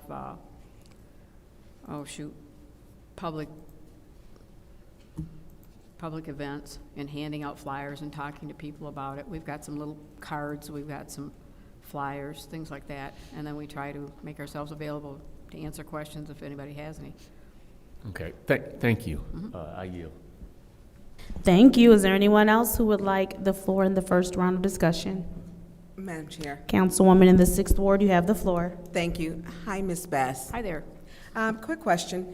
One, and maybe, what is that big flame that you see over? It's huge. You'll hear a whole lot more about that. What we do is we digest the solid waste that comes from treating the wastewater, and then we add some organic materials to it, to some substrates that we actually get paid to take, and add those to our digesters. And digesters work like your gut does, and it breaks down organic material. And if you've ever eaten bean soup, you know what happens. It creates methane gas. And the methane gas we capture in a partnership with BioWorks. We run engines that then run generators. They generate electricity, which we use to power. So we're a still portion of the selling our plant. solid waste? So it's disposal of solid waste. What it does is reduces the volume of solid waste that we have to dispose of. So Okay. it breaks it down. And the flame is the excess methane gas. It's a big flame. And we have plans for it. Okay. My other question is your department properly staffed? Yes. Okay, because, so what's generally the holdup with getting everything to us past the deadlines? Is it just, where is it getting bottlenecked at? I think this is the only thing that was slowed down. Like I said, it was a long process just to get it done. We had to go through, if you've ever tried to get anything done with the state. I know They from tell in you- City Hall, from floor to floor, it can take Yeah. you a minute. They tell you, you have to submit something by a particular date, and then you don't hear from them for 6 months. And that's not unusual. Sometimes it's longer than that. Yeah. So it just took a long time to, iron it all out and make sure everybody was happy with the language. Okay, thank you. You're welcome. Thank you. Is there anyone else who wishes, I'm sorry, were you yielding? Oh, I yield the Okay. floor, yes. Is there anyone else who wishes to speak in the first round of discussion? Seeing as how there is no one else who wishes to speak in the first round of discussion, we'll move to the second round of discussion. Is there anyone who wishes to speak in the second round of discussion? Seeing as how there's no one who wishes to speak in the second round of discussion, this is the roll call vote to send Resolution 260001, Code Amendment Ordinance Chapter 46, Wastewater Disposal Regulations to Council. Thank you, Ms. Best. Roll call, Madam Clerk. Dr. Lewis? Yes. Ms. Johnson? Yes. Ms. Priestley? Yes. Ms. Winfrey Carter? Yes. Ms. Burns? Yes. Ms. Mashat? Yes. Mr. Pfeiffer? Yes. Mr. Jarrett? Yes. Mr. Alamin? Yes. The vote is 9 yes, 0 no. The vote is 9 yes, 0 no. Resolution 260001, Code Amendment Ordinance Chapter 46, Wastewater Disposal Regulations will move to council. Our last agenda item for this meeting, 260006, Code Amendment Ordinance Chapter 50, Zoning Sign Regulations, Political Signs. What is the pleasure of the body? Madam Chair, Councilwoman in the 4th Ward. send to council. There is a motion to send to council by the councilwoman in the 4th Ward. Is there support? Supported by the councilman in the 1st Ward. Is there discussion? Madam Chair? Councilman in the 8th Ward, you have the floor. I was told by the city attorney that we were supposed to pull this. Is that through you to the city attorney? Is this not ready for adoption? We had two primary concerns with this proposed ordinance. Number one, the proposed section number is incorrect according to our current code of ordinances. And two, it's our understanding that this proposed ordinance has not been through the Planning Commission process. Any amendments to the zoning chapter of the Code of Ordinances need to go through the Planning Commission. Okay. So you're postponing? Thank you. Request for information. What is your request? Who put this forward without it being vetted? I do believe I will defer to the clerk. I'm on, I don't know whose time I'm on. It's Dennis's time, but it's fine. You can- Yeah, go ahead. Yes, I did put this on the agenda, and I was aware that it would probably have to go before the planning commission as well, but I wanted to make sure that it gets out there because I want this to be approved in time for the upcoming elections. Because this is the language that was in the zoning code prior, before the whole chapter 50 was amended, and it was removed. And so this is pretty much the identical language that was in there before with concern for political signs, campaign signs. And this is just strictly addressing campaign signs. Correct. Councilman, Can I do you get- have a motion? Can I get my 4:30 back? Sure. Can we put this time back to 4:30? I thought you were just gonna make a motion. Well, I just want to make sure I mean, we gotta pull it anyway. yeah, I understand that. And if this is going to come before us, then I want to make sure that it's clear. Political signs needs to be defined. I mean, what defines a political sign? If I have a sign in my yard that says Black Lives Matter, am I going to get fined? Because that's a political sign. This doesn't say campaign or candidate signs. I want to make sure that all of that is clear, that we're not stifling people's First Amendment rights. And I disagree. I don't even know if I'll support it then, because I'm not. you're not going to come onto my property and tell me that I can't have a sign on my own property. And that's what this says. This says that residential or anything else, that I can't have it. And if it's my property, I'll paint my damn garage door that says RL for council. I don't care. Because you're not going to stifle a First Amendment. And that right there, saying that I can't have a sign or I have to take a sign down, especially not being generally specific of what that political sign means, I'll own this damn city because I'll sue the shit out of it. Because you're not going to, and I hope that the city attorney and the city attorney, whoever works with the planning commission, knows that there is First Amendment implications for this. So this is a very tricky and I'm going to say hot topic of stifling First Amendment speech, and there was no way I was ever going to support what's on the agenda tonight. But it has to be hella defined and run through the gamut of political correctness or because there's other jurisdictions or other municipalities that have been sued to the gill because they've done this. So just because it was on the previous one doesn't mean that it should be again adopted without looking at it again, because obviously the old one was taken away and the new one adopted because it was so out of date. So I hope that the city attorneys do the due diligence, because I don't want to adopt something just to turn around and have to fight it in court for the next 6 years and put us in harm's way financially because we want somebody to take down their sign. And also, I don't want something on here that's going to be cherry-picked and only enforced selectively. Like if the mayor has a sign on an abandoned building that I believe is still there to this day from the last one, we all know that he's not going to be fined. So I'm not going to adopt something that's going to be cherry-picked and forced.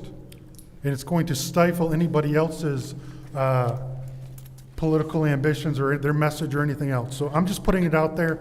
Whenever this comes before us, it better be T's crossed, I's dotted, and so on and so forth, because not going to support it any form or fashion the way it is worded today. Thank you. Before you, okay, I was going to say, before y'all make a motion, I would like to speak. Go ahead.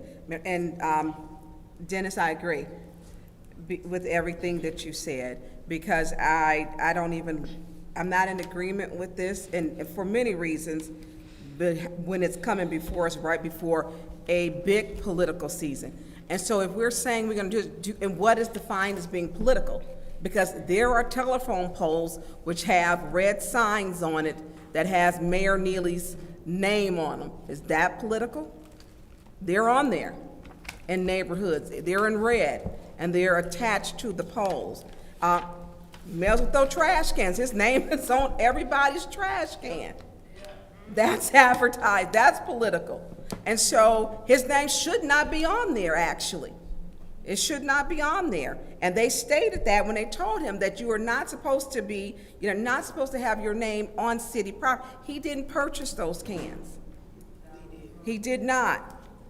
And so they should not be on there. And so to get this on here, people, it is freedom of speech. He has violated every single time. Matter of fact, we have people with city property with their clothing has his name on it, which is ludicrous to me. His name shouldn't be on that either. And so I'm not, this sign, and I'm agreeing with you, Dennis, probably in a nicer way, but you're very firm with it. And I do want to know about, we already have signs with his face or his name on them, which is city property. So, which I am going to send to you, I will be sending a referral to Attorney Cups, because that needs to be looked at with the trash cans, because the mayor, Tiffany Henyard, that was a problem. And they charged her to say she could not use public funds to put her name everywhere in Dalton as the super mayor. And she did. So I am with you, and I get this is a campaign sign, but what is a political sign? When I'm looking at campaign signs already up, and then if it's going to be on your personal property, people had problems with, the size of signs and where they were located, and it becomes a fight for a sign. And this is going to be a very charged political season, without a doubt, coming up. And limiting what the size, or there was questions before with the billboard that went up. It may not have been tasteful, but they said it was political, but it didn't have anything political, or it was more suggestive. So I think it needs to be clearly defined. Does it have to say vote for? How do we, and it's not just even vote, because when you talk about other issues which are political, that area is gray. So I'm not supporting this. You know, people deserve freedom of speech, and we know that parts of our government say anything that they want to, and they don't care, even if it's offensive. So, I'm not supporting this. Thank you, and I yield the floor. Is there anyone else in the first round of discussion? Seeing as how there's no Madam one else Chair. in the first round of discussion. Madam Chair. Well, I'll get you in a second. Seeing as how there's nobody else in the first round of discussion, I do want to take just a little bit of time. Madam Chair. Removal of signs. Yes, ma'am. I know I kept saying Madam Chair. No, but I was I'll wait. already in the middle of my sentence of saying, seeing as how there was no one else, so I will get you Understood. top of the first round. Top of the second. I hear what both of you are saying, but this actually kind of addresses something you said in there about there are signs still affixed to buildings that should have been taken down. This actually addresses removal of signs. The person whose name appears on the political temporary sign shall be responsible for the removal of such sign or notice, and the same shall be removed from the property, private or public, within 20 days after the election for which the political temporary sign was installed. So that does actually answer what you both were saying as far as why are the signs still affixed to the building, regardless of how you feel about whomever's name is on it. This addresses everyone having the responsibility that within 20 days of the election, they have to take it down. Because that does appear to be 365 days of advertisement for that person. And so this addresses that, to remove that.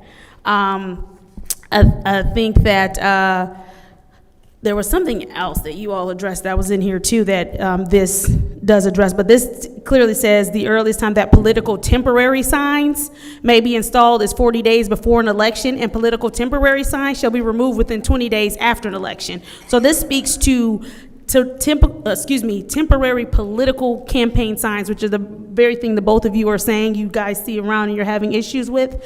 So it does address that, and this is to remove them, saying that they can only be up as early as 40 days before and have to be removed within the 20 days. So that's what that's addressing when it's talking about signs. And Madam Clerk, I know that you wanted to speak. Go ahead.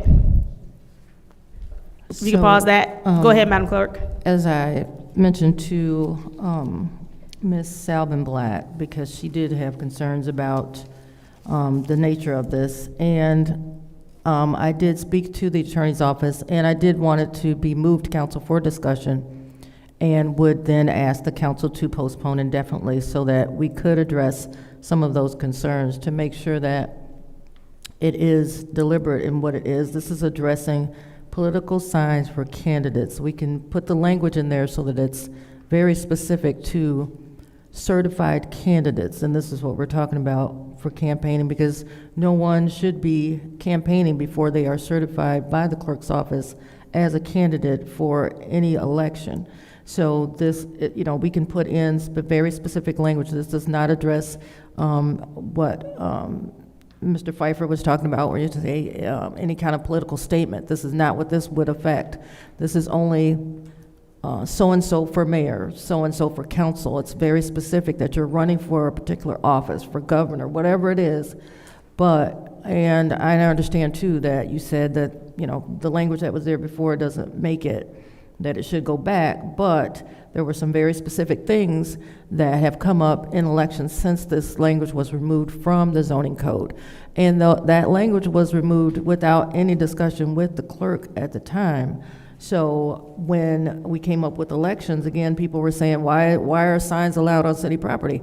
Because they took out all the language that addresses city property. So you can put signs right now outside of City Hall. And to Ms. Burns' concerns about Mr. Neely, or Mayor Neely's name and certain things, there are other avenues in the code that address those. Like, for example, the sign that's up and it's been up forever. There is other current language in the code where that can be enforced, but this would specifically address that so that, yes, if it says something political, it needs to be removed. That language was taken out that speaks specifically to political signs, campaign signs, however you want to call it. We can make it so that it's very specific to what the intent of this is, which is, because we are in an election time, this is to do with people running for office, not just local office, but state, anything that, for the primary election, you have so long to have it up, and after, if you are not a candidate for the general election, then you have so long to remove your signs. These are issues that came up constantly. And when I was asked why I wasn't enforcing it, it's because that language had been removed. There was no enforcement mechanism. So again, working with the city attorney's office to develop language that's very specific to just signage that has to do with running for a political office, and then taking it to the planning commission for their approval so that we can bring it back to the council, so that there's no question about the intention. Thank you, Madam Chair. Thank you. I yield my time. We are now on to the second round of discussion. Councilwoman in the second ward, you have the floor. So through you, Madam Chair, to the clerk. So if there is a violation, what happens? So if there's a violation, then if someone, for example, reaches out to the clerk's office, because it's really up to the individual or the person working on behalf of the individual to remove signage. However, if it's brought to our attention, then we can send code enforcement out because it is a code violation and we can remove that signage. What usually happens, what happened in the past is we just take it and we put it behind City Hall so that people can come and pick it up. But we have to know what's going on, and then we can have code enforcement follow up with that. Okay, so there's no quote-unquote punishment for leaving your signs out? So if I leave my signs out, code enforcement will come and get it and the problem is solved? So if you leave your signs out, for example, 20 days after an election, after the primary, if you are not moving on to the general election and you have 20 days, yes, we would just remove all the signs. There's really no fees or anything like that. It's just we would reach out and ask that you remove your signage because you're no longer a candidate. This ordinance also allows for someone who is in the primary to continue to leave their signs up through the general election.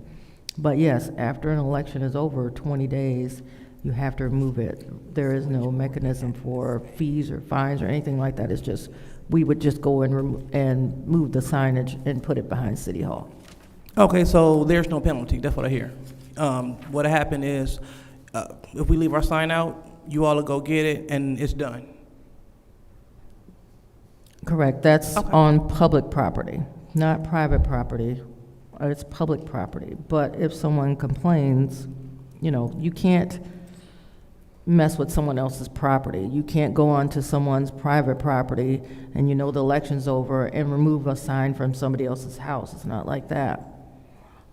If we have a complaint, we really don't always have a means to, contact the individual. What we would do is contact the person whose name is on that. So I'm sorry, 1 second. Can we keep the time going? Because they are having a back and forth. Thank you. We would contact the candidate and ask them to remove their campaign materials from a particular address or something like that. Because they would have had to ask permission in the first place, or it's a supporter of them, but we would just hope that, with the same, how they went out and asked people to put their signs up, that they would then, if they are no longer a part of that candidacy, that they would go ahead and remove their signage in the same way. Okay, so I just want to make sure that I'm clear and that I heard you correctly. So if an election's over and if I to leave my sign up, I will not be penalized. You all will go and get it, and that's that. So I don't really have to worry about cleaning up my sign because you would do it if I don't get it, all right? Only if it's on city property. But of course, we're not going to say, oh, you got hundreds of signs out, and you're just going to say, well, we'll just let the city get them.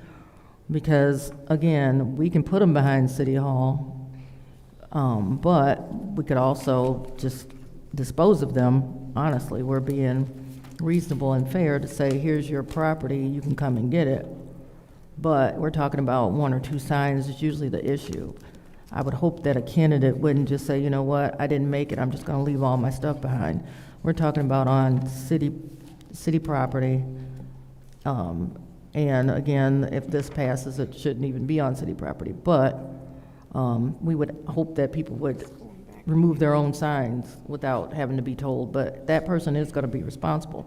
We can also add some kind of, I don't know if that's even possible, but again, working with the legal department to see if there could be some kind of penalty involved for not removing signage well beyond the 20 days after an election, or if it's deliberate and it's like numerous signs.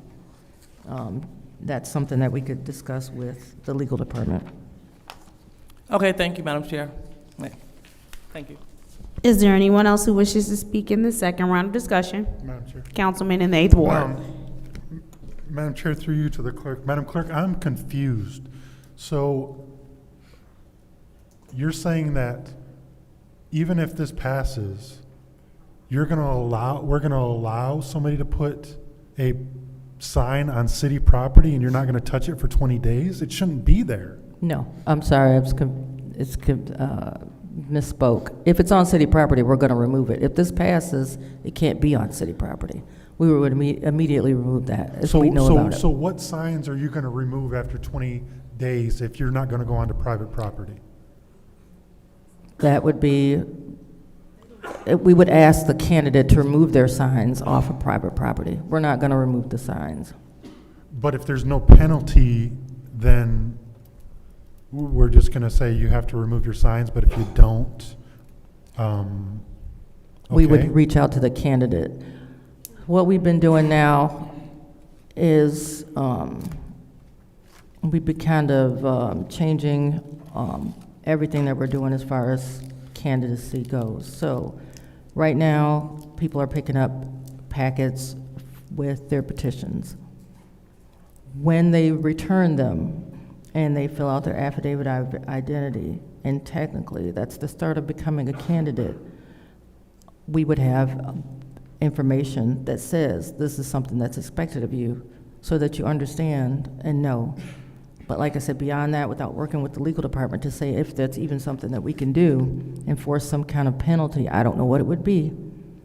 I don't know what stipulations. Is it one sign? Is it 20? 100 signs? Who's going to enforce it? How are we going to know? So yeah, that's something we'd have to look at with legal to even see if there's something that could be done. And But I don't want to put an undue burden on, our departments to go out and pick up signs. Like, to me, there's way better things that they can be doing in their time than picking up a 21-day-old sign. To me, that doesn't make sense. But I'll yield until the revised edition comes out.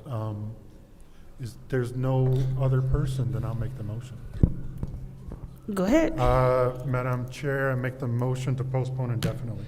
There is a motion to postpone indefinitely. Is there support? Support. It's been moved and properly supported by the councilwoman in the 4th Ward.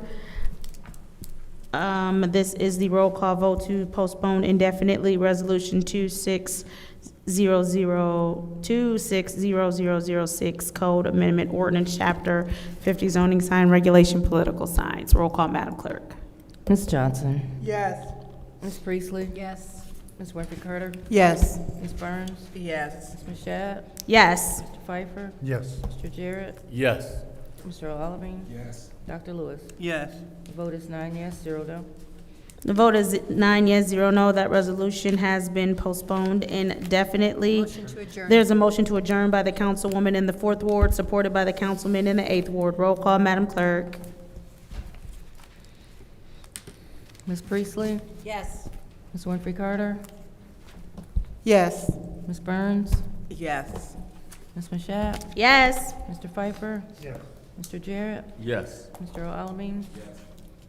Dr. Lewis? Yes. Ms. Johnson? Yes. The vote is 9 yes, 0 no. Vote is 9 yes, 0 no. The time is 7 p.m., Wednesday, January 7th, 2026. This Government Operations Committee meeting is now adjourned. I'm sorry, legislative, thank you, is now adjourned. I don't think we have anybody that needs to fill out speaker slips, so we can move right into. Oh, go ahead, yep. You can bring it, I don't know if they need to get the box. She's gonna go get it? Okay. Is there anyone else? All right. The time is now 7 p.m. on Wednesday, January 7th, 5 p.m. I hereby call this Governmental Operations Committee meeting to order. Roll call, Madam Clerk.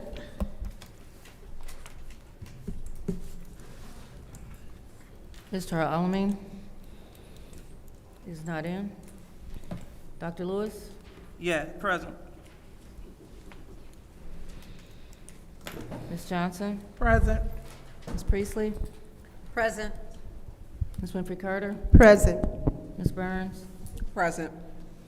Ms. Mashat? Present. Mr. Pfeiffer? Mr. Jarrett? Present. You have 8 members present. We have 8 members present. It's now time for the reading of the disorderly persons city code subsection. Any person that persists in disrupting this meeting will be in violation of Flint City Code Section 31-10, disorderly conduct, assault and battery, and disorderly persons, and will be subject to arrest for misdemeanor.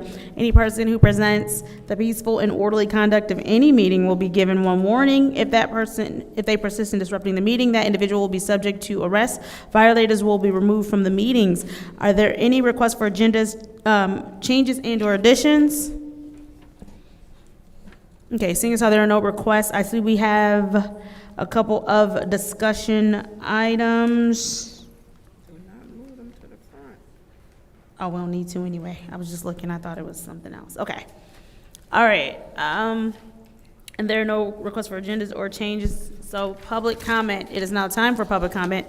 Members of the public who wish to address the city council or its committees must register before the meeting begins. A box will be placed in the entrance to the council chambers for collection of registrations. No additional speakers or slips will be accepted after the meeting begins. Members of the public shall have no more than 3 minutes per speaker during public comment, with only 1 speaking opportunity per speaker. First public speaker, Madam Clerk. First speaker is James Moore. You do know it's optional. Like, you complaining. No, actually, I'm happy that this first meeting this year has gone well. Y'all have seemed to been able to pass some things, get some things done. No one has threw no shoes across. Hopefully so we can keep it like that for the second meeting and the city will get better. Have a good night. Thank you. I'm sorry, next public speaker, Madam Clerk. Before we call the next public speaker, Madam Clerk, I would like to reflect for the record there are 9 members present and seated. Next public speaker, Madam Clerk.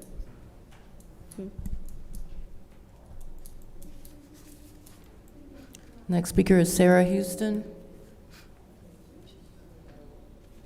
I believe she left. M. Young.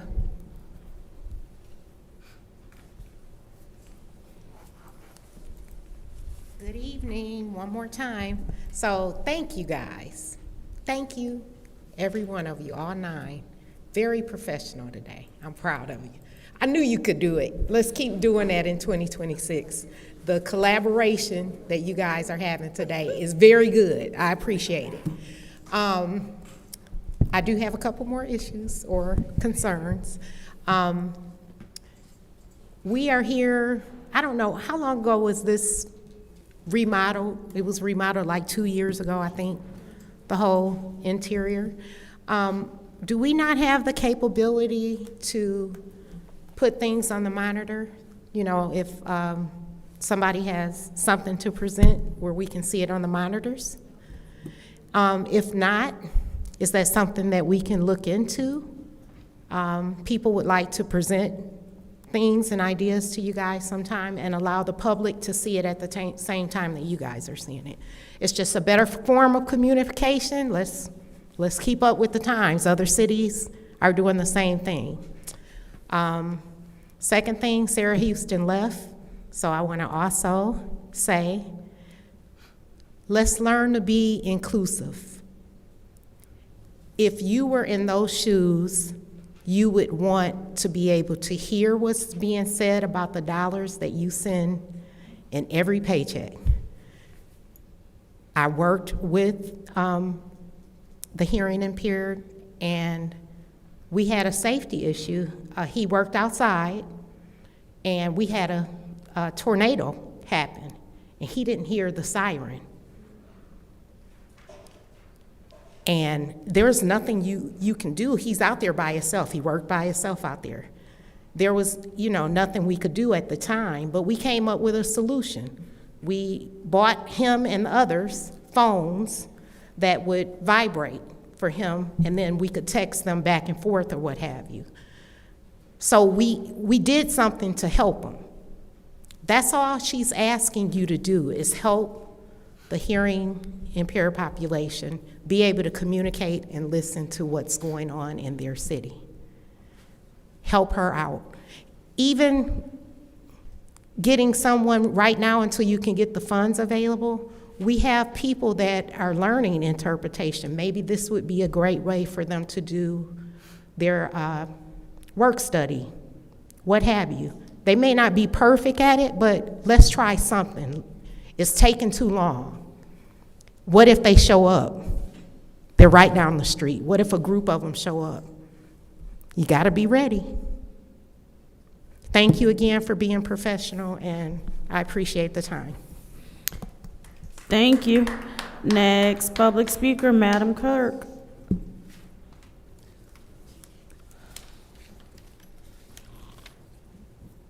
I believe that Ms. Salvin-Blott has left, so the last speaker for this meeting is April Stone.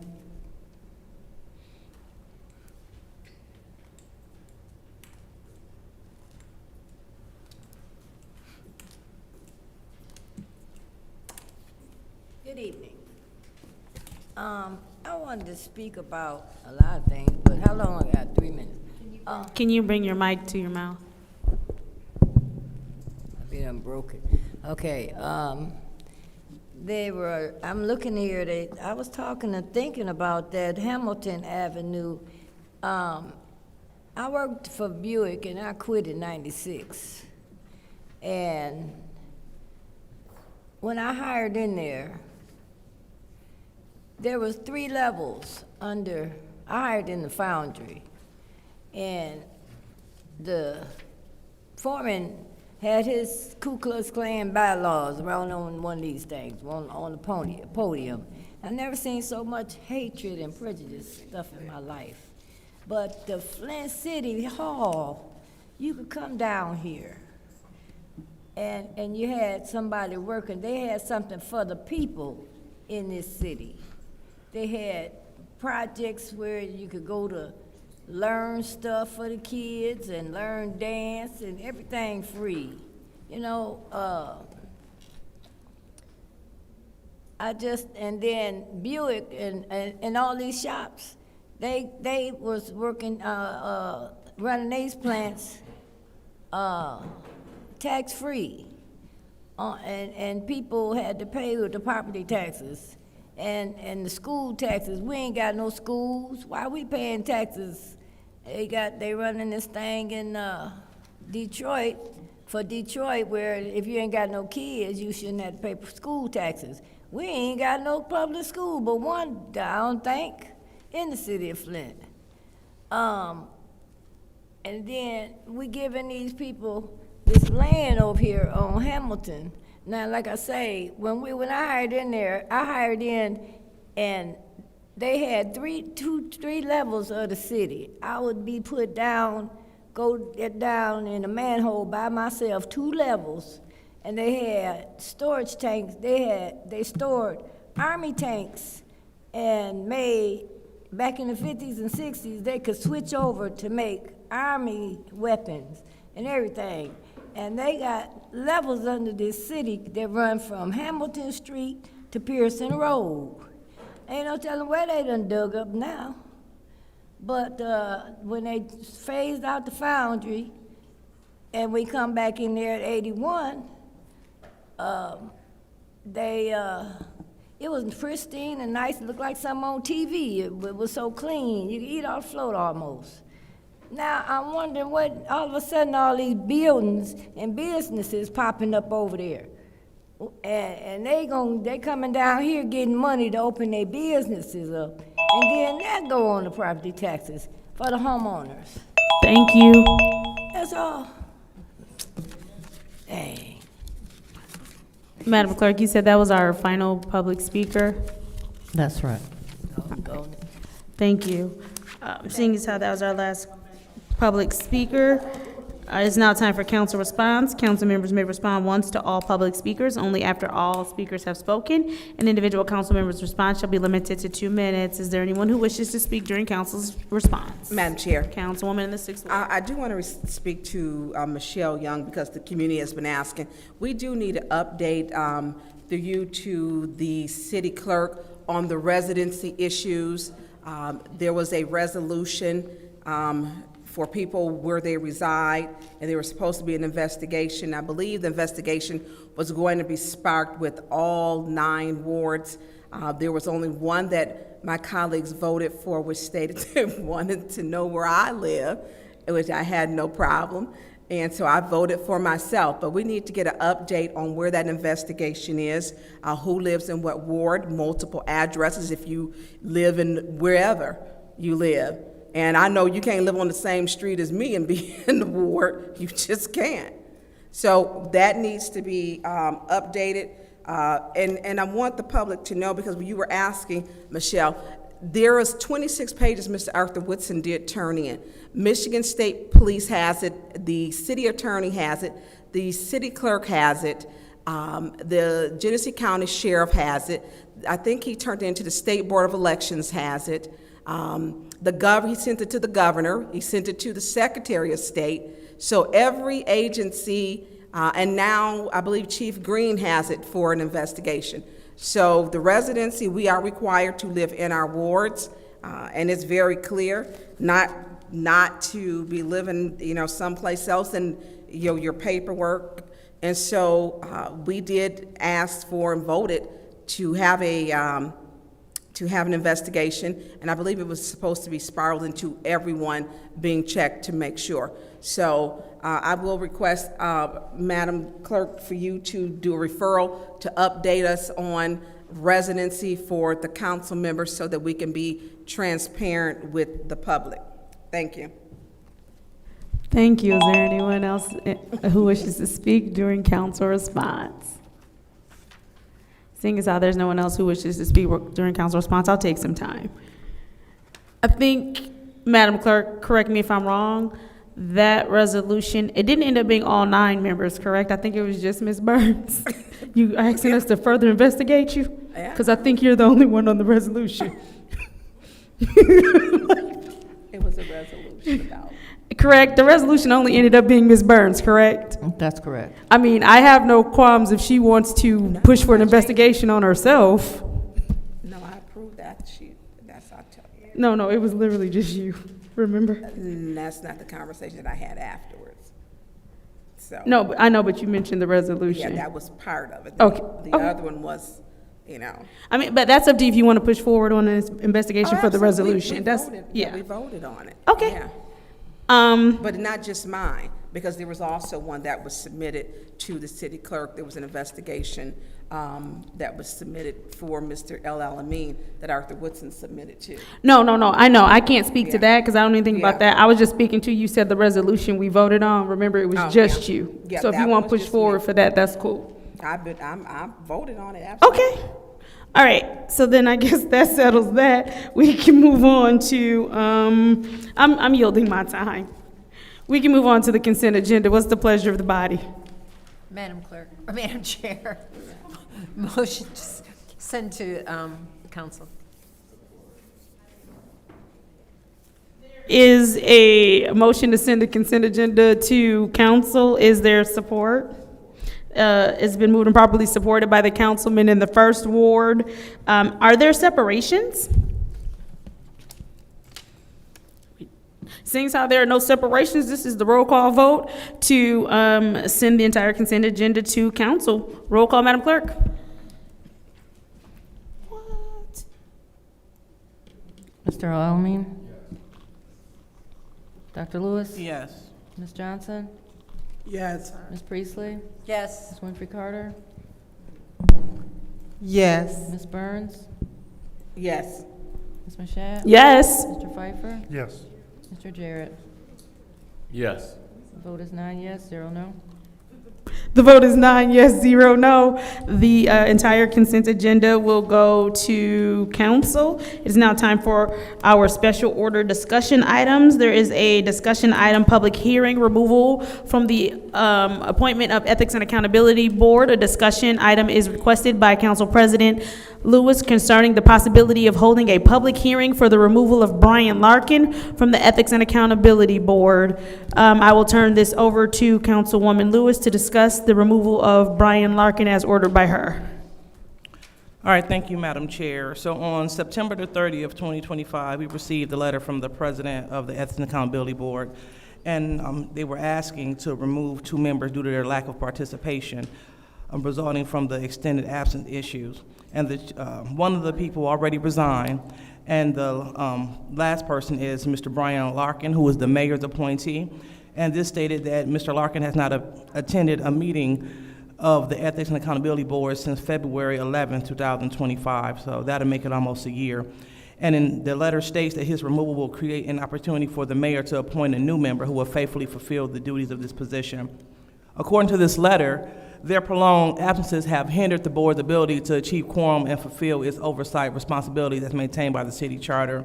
And the charter provides the necessary authority in section 1-603, forfeiture of office and removal for cause, which states, except for the ombudsperson who serves at the will of the Ethics Accountability Board and the city attorney, the city council shall declare the forfeiture of the office of any elected officer or appointee and may remove for cause any person appointed to an office for a fixed term. In every case, there shall be a public hearing before the city council with a public notice published in the manner set forth in this charter. A city council member charged with conduct constituting grounds for forfeiture may not participate in the resolution of the charge. So in accordance with this provision, Mr. Larkin had failed to meet his obligation of attendance and is subject to removal for cause. Therefore, I respectfully request the city council take formal action to remove both members from the Ethics and Accountability Board. The Ethics and Accountability Board plays a vital role in ensuring transparency, accountability, and ethical governance for the citizens of Flint. It is essential that every seat be filled by members committed to active participation. Thank you for your prompt attention to this matter. Respectfully submitted, William C. Harris, Jr., the chairman of the Ethics and Accountability Board in the city of Flint. So I wanted to bring this to the body because Mr. Larkin is still on the board, and unfortunately, he has yet to attend a meeting. And we want to make sure that we are in line with the charter, and this has been a request coming specifically for the board. So I wanted to put it on the table and get the feedback from the body to see what they want the next steps to be. Go ahead, Madam Chair. Thank you. At this time, we will open the floor up to council members who would like to speak. Councilman in the 8th Ward. So I guess, just to be clear, this letter was 4 months ago. They haven't obviously attended a meeting since this letter either? And has anybody reached out to them and say, if you're not going to attend, just resign so we don't have to go through this? Nothing? Billy Dantzler has resigned. No, I know that, but this is the Brian Larkin, so he won't even answer the phone to say he's going to resign? No, when I spoke with him, he mentioned that he doesn't have a problem resigning and that he would. But this was 4 months I spoke ago. with Mr. Larkin today, and he stated with me that he has no problem resigning. So can he send a note to the clerk to say I resign and we don't have to go? Yeah, it would just be a matter of in what form or format or to I whom think it's just should it go? to Davina, right? Send it to William Harris. So it should go to Davina. It should just go to the clerk and say, I resign, and then it's official, right? Madam Clerk? Yeah, I'm not for having to go through the process of a And then public hearing to have posting on a and- record, and you don't have a problem resigning. That's not the way. Who has the floor? Yes, normally someone would just send a letter, Send a letter. send a letter of resignation. Should that go to your attention? Correct. And Okay. then, or even to the attorney's office, but definitely to the clerk. Okay.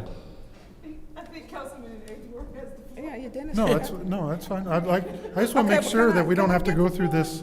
If they don't have any, I I just don't want to have a hearing because they don't show up. I think the hearing is more for if we want to force somebody out. If they don't want to be there, then to me, it's like, okay, I don't want to be there, Madam Clerk, delete me from the system, and then we'd be good. So I just want, that's all I have to say. Thank you. Thank you. Is there anyone else who would like the floor? Madam Chair. Councilwoman in the 6th Ward. So this letter is definitely past dated because Ms. Dantzler, she resigned months ago.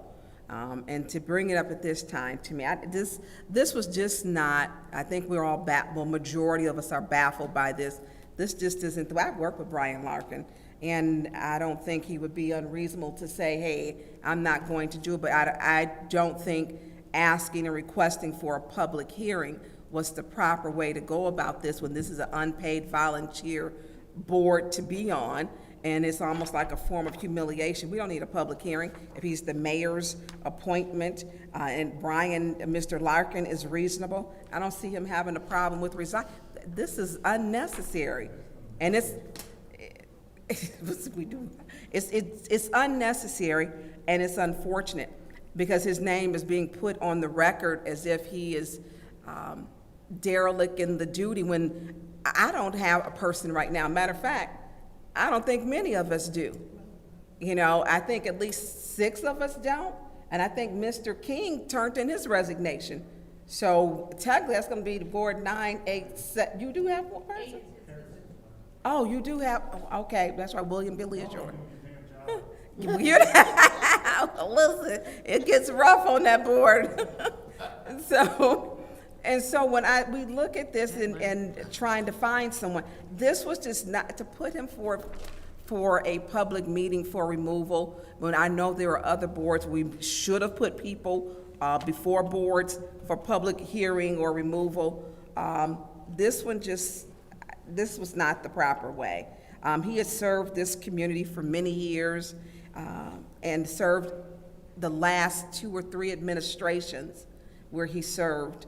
And it is different. And the board isn't, I don't even know when the board last met. Madam Chair, do you know when the board last, Madam Chair, to the city clerk, with you being an official record keeper, do you know when the board last met? Actually, I believe that Attorney Cups might be able to better answer that. Attorney Cups is like,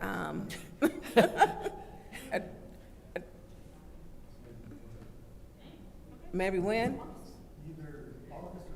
It may have been when I was there last, when I was at the meeting. So I think that when we look, this was just not he is and it's not as if we don't know who he is. That's the big difference.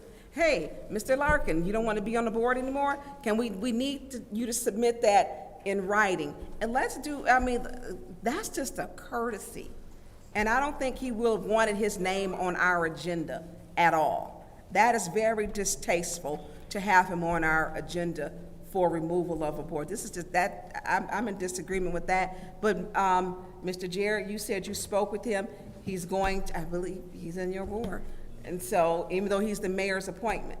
And did the mayor know about this? Because I'm quite sure he would have called him to tell him. He would have asked him, other than have his name on our public record. So, if it's going to be taken care of according to you, Mr. Jarrett, this was just not the proper way to handle this. And in a letter from September 30th, 2025, I yield the floor. Madam Chair. Thank you. Councilwoman in the 2nd Ward.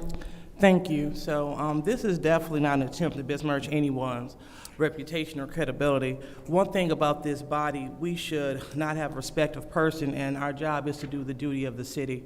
So the part is that the president of this specific board sent this correspondence out in September, and Councilwoman Burbs, your name is attached to it. And so we have my name. Point of information. Yes. My name, because I was at a meeting. Whoa, hold on. I'm sorry. Yeah. What's your point of information? My point is, it's not attached. I was attending a meeting. So being attached is not in a negative way. No, she means on the top of the email. You were. Yeah, but this is September. Correct. And so myself, and went to Ms. Young, Clerk Donahue, it went to you, it went to the Honorable Sheldon Neely, as well as Attorney Cups. And we were all on this email sent by the President of the Ethics Accountability Board stating the issue dealing with these two trustees. And Request so, for information. What is your request? Madam Chair, through you to the speaker, do you know if, because you stated the mayor is on this letter, do you know if he requested a resignation from Mr. Larkin? to my knowledge, no, because he's still on the board. I addressed this in September. I reached out several times. I also submitted a letter to Mayor Neely reminding him of this, and we are still here. So I don't want anyone to take this as if this is any kind of attack. This is just me doing my job as one of the individuals named on this letter, so we can make sure that we have proper staffing for our Ethics and Accountability Board. Again, this isn't personal, not at all. I am just relaying the message. And so Mr. Pfeiffer asked, did anyone speak to them? Absolutely, I did. So I reached out. I can show you a copy of the email that I sent to the mayor, as well as Mr. Larkin. So I just want to be clear that putting this on record was not the first attempt. But I want to make sure that we finish all business on the table. So I just want to see what the body wants to do with this, so we can put this to the side and move towards the other pressing issues of the city. Thank you, Madam Chair. Is there anyone else who would like the floor? Madam Chair. Councilwoman in the 4th Ward. Considering the numerous people who have said that he is willing to resign, I think we should wait a certain point of time to see if that happens before we take any other action. And if he doesn't resign, then we might need to consider this, but I think it sounds like he's very willing to do this. I don't want to go through a hearing. It costs money on both sides, so I'm not in favor of having a hearing if he's willing to resign. Thank you. Is there anyone else who wishes to speak during this discussion item? So are we going to give him a deadline? I'm sorry, Madam Chair. Go ahead. So are we going to give him a deadline? So what are we going to do? Because we've been waiting since September. So just want to make sure that I'm clear. So he was someone reached out to him in September and asked for his resignation? Yeah, I reached out in September. And I'm sorry, go ahead. And you spoke with him. Was he willing to resign in September? He said that he would. Okay. Councilman in the 9th Ward, wait, are you, because I'm going to get whatever his request for information was. I mean, that's fine. No, I didn't have another request, but go ahead. I'll speak. Okay.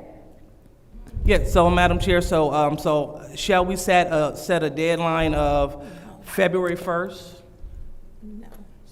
So hopefully, I mean, that'll just give him enough time to make a phone call, shoot a quick email, make a trip up to City Hall, just to get this cleared so we can move on. Request for information. What is your request? So his would not be the only one in limbo right now who has Mr. Joe King turned in his. So should we be asking him what is his intentions also if we're cleaning everything up?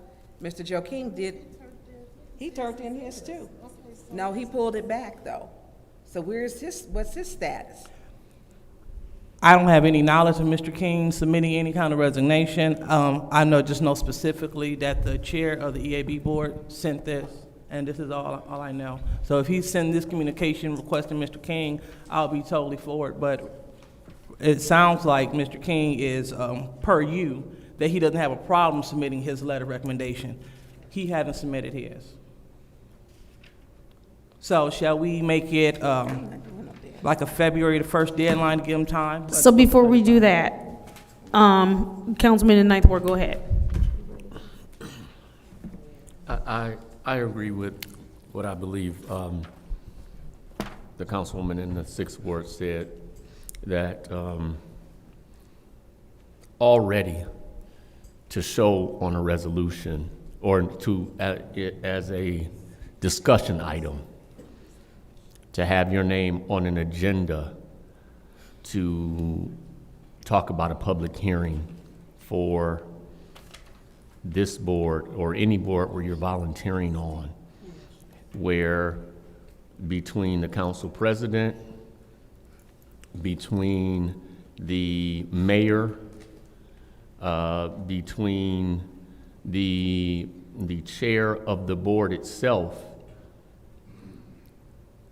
we have no documentation that any of those parties reached out to him and asked for resignation before we got here. So at this point, and like I say, I've spoken to him over the phone and since in this meeting via text. No problem sending a letter of resignation to you, Clerk Donahue. I expect him to do it within the next couple of days, but that we are having this discussion on his name in a public meeting, I believe is, to say beyond unfair, I don't even know if that's light.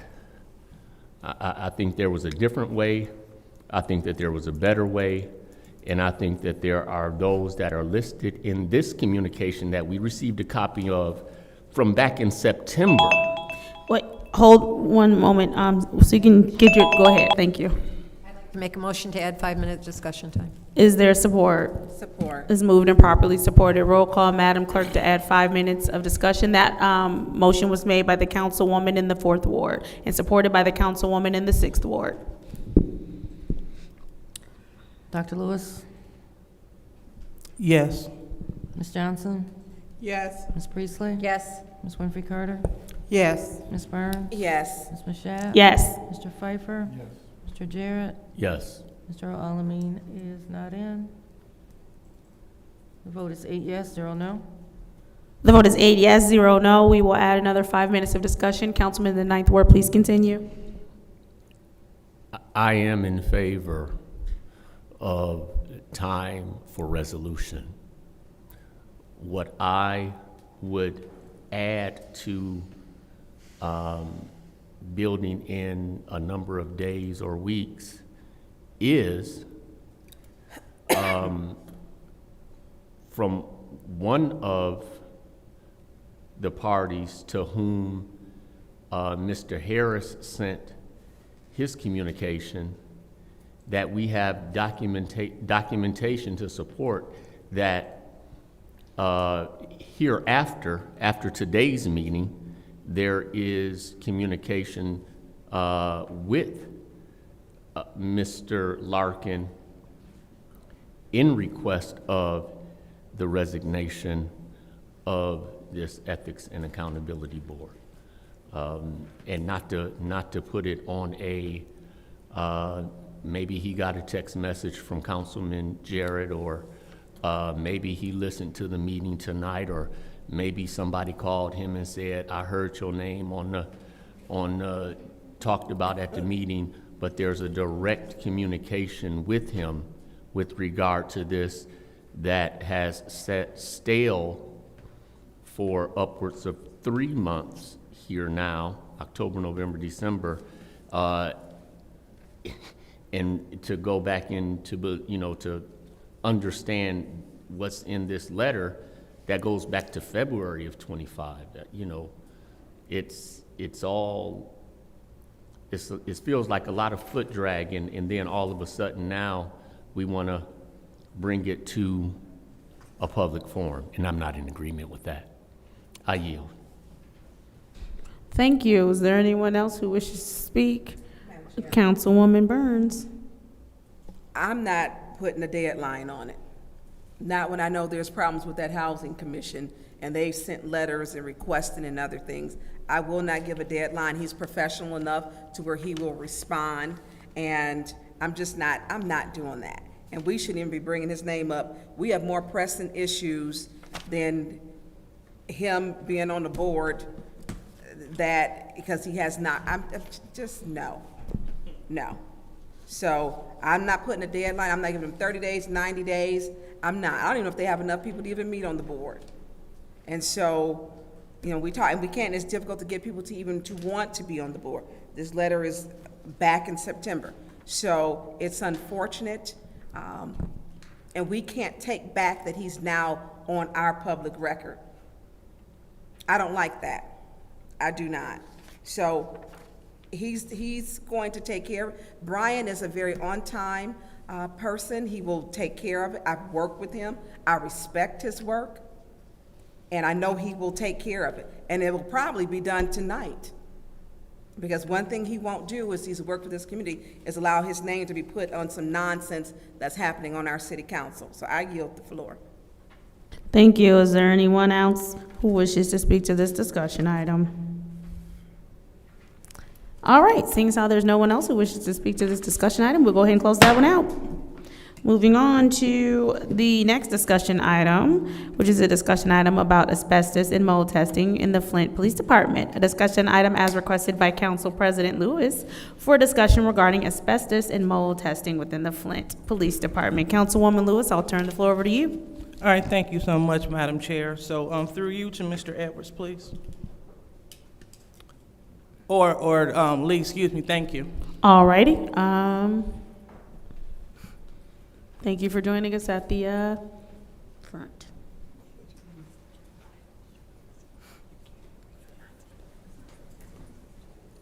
She's so full of shit. Yes, it is. Hi. Okay, Mr. Osborne, so I was... Councilwoman in the second ward. Yeah, so I was made aware that testing was done at the Flint Police Department, but it wasn't specifically for asbestos and mold. So did you all finally do the specific asbestos and mold testing? We did do a mold testing, and yep, I have it right here. You said you did do Yes. it? Yep. And did you do the asbestos too? That has been done. I have a book of asbestos. The last meeting I brought that with me. So there was no, I mean, we have asbestos in the building, yes, but that particular area, we did not. I mean, it was specific done for mold and. Okay, so what was the findings of the mold testing? There was some fungus on the walls and stuff, and it was very minute, and they said it was fine. It was under the radar. So like I said, there is I mean, I have one right here if you'd like to see it, but. Okay, is it possible for you to? Email it or something? Yeah. Yeah, we get that. I'll get it to Davina and she can get it to you guys. Okay, because I know that was, that the air quality was an issue that council was looking into. Yeah. And was some wallpaper removed? Yep. And the mold spores was behind the wallpaper? Correct. All right, and it created I guess, a irritant in the air? That's what they said, but. Okay. I mean, when they did the air quality, there was, like I said, there was nothing found. I mean, we took it off, I sealed it, I called for the inspection, they inspected it. They said that it was, wasn't out of control or anything. And then actually, I have cut that all out now to replace it. So all that drywall is gone that had the fungus on it. Okay, I know, I would like to see it. And then I would also like to give the floor to my colleagues if they like it. Yeah. Thank you. Is there anyone else who would like the floor during this discussion? Councilman in the 8th Ward, you have the floor. So I'm not sure why asbestos is on here. We didn't disturb any asbestos, right? It's only dangerous if we disturb it, right? Right. So I don't know why the asbestos is on here. And so the mold spores were not airborne, according to the report? Correct. Okay. Yep, they did the air quality test, and like I said, it come back. Yeah, I know that seeing mold is disturbing, but it's not necessarily airborne. Correct. So unless you disturb it and improperly clean it or whatever else, it's not a hazard. Is that a correct statement? Correct. Okay. And there's a lot of different molds as well. Yeah. I mean, everybody, as soon as they see mold, they think it's the killer Yeah. black mold, and Yeah. it's, yeah. Okay. I yield. Thank you. Anybody else who wishes to speak to this discussion item? Madam Chair. Councilwoman in the 6th Ward. Thank you. Hey, Lee. Hey, how you doing? Good. So what are the results? Were those 2024, or what's the date of the results for the mold? I just did it last week. Last week? Oh, so, because I talked to Chief Green. Yep. So you're going, okay, yeah. And I so just did it. Matter of fact, when I cut the board out, they came back yesterday and did another report, which I haven't got that one back yet. But Okay, that's not in the hallway in the basement tunnels, Yes. which were painted? Yep. You had to cut all of that out all the way down? It was about? Nope, 4 foot. I did just where it was, where you seen the Yeah. pictures that was taken. The pictures I cut that were all given out. to me, yeah. Yep, I cut that all out. So that was painted over. Was that where you put the keels on? Yep. So And when the we took keels it down, didn't and work? when we took it down, we found it, so it didn't get airborne. I went ahead and we put a sealer on it to seal it, so it didn't go nowhere. Then I called for an inspection, and we had the airborne. Did that flood down there? Because that was pretty It high. has quite a few times, yes. That's in the what past. Mark Zeta's office and Sam Muma's office. I'm Yes. talking about that. It flooded a few times over the years. It That has was flooded. a lot of water. Yeah, yeah, we've had some big floods down there that come from police, that come from the first level, and kind of came down. Was it rain or was it pipes? Both. We had a pipe burst. It was a water line a few years back, and then we've had rain a couple times. So it's been both.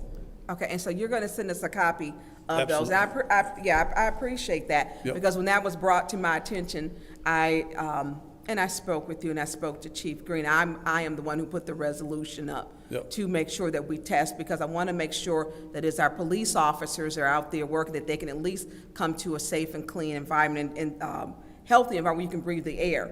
Yep. But I know there were some issues, and then Dennis, one of the things with asbestos was some of the pipes were disturbed in the original resolution, and I'll send you the pictures. And so, and they were concerned about the asbestos in the fibers, because what's happening is that it's our officers later who sit in those offices, they're getting aggressive cancers once they retire, and they're concerned about it. And so I do go to the retired police officers' breakfasts and then the picnics that they have, and it was a concern still. And we're looking at how aggressive that they are.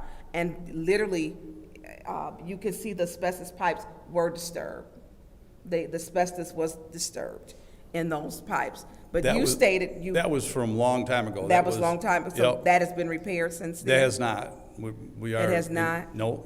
But It's that was a while back. Someone had taken the ceiling tiles down. I believe somebody in that office took the ceiling tiles down for whatever reason, and that was exposed. So there's asbestos in the building, but if it's not. So like what he do we was- do about, is someone in that area? It is kind of a storage area right now, I believe. Because I it was mean, someone's office, wasn't it? No, I believe it was in a storage where they keep their uniforms. I believe that's where it was at. So I know the building has got issues because Yes. of the year of it and going through emergency management, that we were unable to keep maintenance up proper on the buildings, actually. Right. So if you can send those over so we could have those, because that's something, and make sure you send them to the news. You know, I don't know who does, Mr. Edwards is back there. Mr. Edwards, if you can make sure that the news is kept abreast also for the public, so that those retirees who have had questions about the quality air, that they can be kept abreast too, because it's serious. I mean, that was a lot of water, and then the asbestos part. So you're doing nothing about that part up there? Yes, no, we will have it. I will get that sealed. There's like 190. I mentioned that last time I It was here. looked like it There's flooded one- up there, like it was. No. So the insulation, when it gets wet, because it condensates in the summer, so we're running cold water through it, and all the insulation will have, marks on it or whatever, but the only things that's asbestos is the fittings themselves, the 90s and stuff. The straight runs are all fiberglass. Matter of fact, my OSHA was out yesterday and I did a walkthrough with him, and he came up with the same thing, so. Okay, so, and that is what needs to be conveyed so that the workers know Yep. that it's done. Now, that locker room that was a closet or something before, does that have any, the women's locker room, does that have asbestos in it? Or, it floods. Was there- Right, well, I'm assuming in the ceiling it probably does, but again, Yeah. like Ms. Pfeiffer said, if you don't disturb it, it is, When do you start on the ladies' locker room that floods? we're going about that right now. We're getting the contractors That's and like everything 4 else. different times. Yep. The women officers deserve. Yep. No, it's, matter of fact, I think we got the PO and stuff from you guys a few weeks ago or something, so we'll be starting that really soon. Probably next month, probably, is what we're And looking so at. we should look for something to be coming up here. Yep, Okay. yep. The You get- ladies' locker room that floods. Yeah, you guys already Did we approved approve that. that one? Yep, not to exceed like 50 grand or something, if I believe. That's already approved, we just got the. 50 grand for the way that looks? Yep, yeah, I believe that's what it was. I don't remember, but Yeah. it was new lockers and, redoing it. That's what I believe it was. I'm gonna have to go back to look at that one, okay. Yep, that was, yeah, it was approved. Okay. Thank you. Yep. Is there anyone else who wishes to speak during this discussion item? Seeing as how there's no one else, thank you, Lee. All right, We will thank go you. ahead and close out this discussion item. Moving on to our final discussion item of the evening, a discussion item, public access. Discussion item as requested by Council President Lewis to allow for a public access update. Thank you, Madam Chair. So through you, can we bring Mr. Paul Herring to the lectern? Well, really quickly, can you give some information on this particular item? Sure. So we have an issue with our public access. So for the residents that are dependent on Channel 17 to watch the council meetings, they're not able to do so. And Mr. Herring, he is here to speak on that.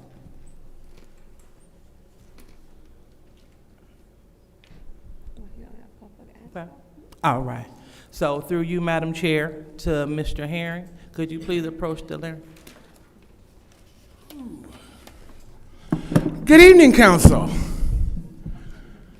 Wow, it's been a while. It has been a while. I have some paperwork that I'd like to hand out. Should I give it to Davina?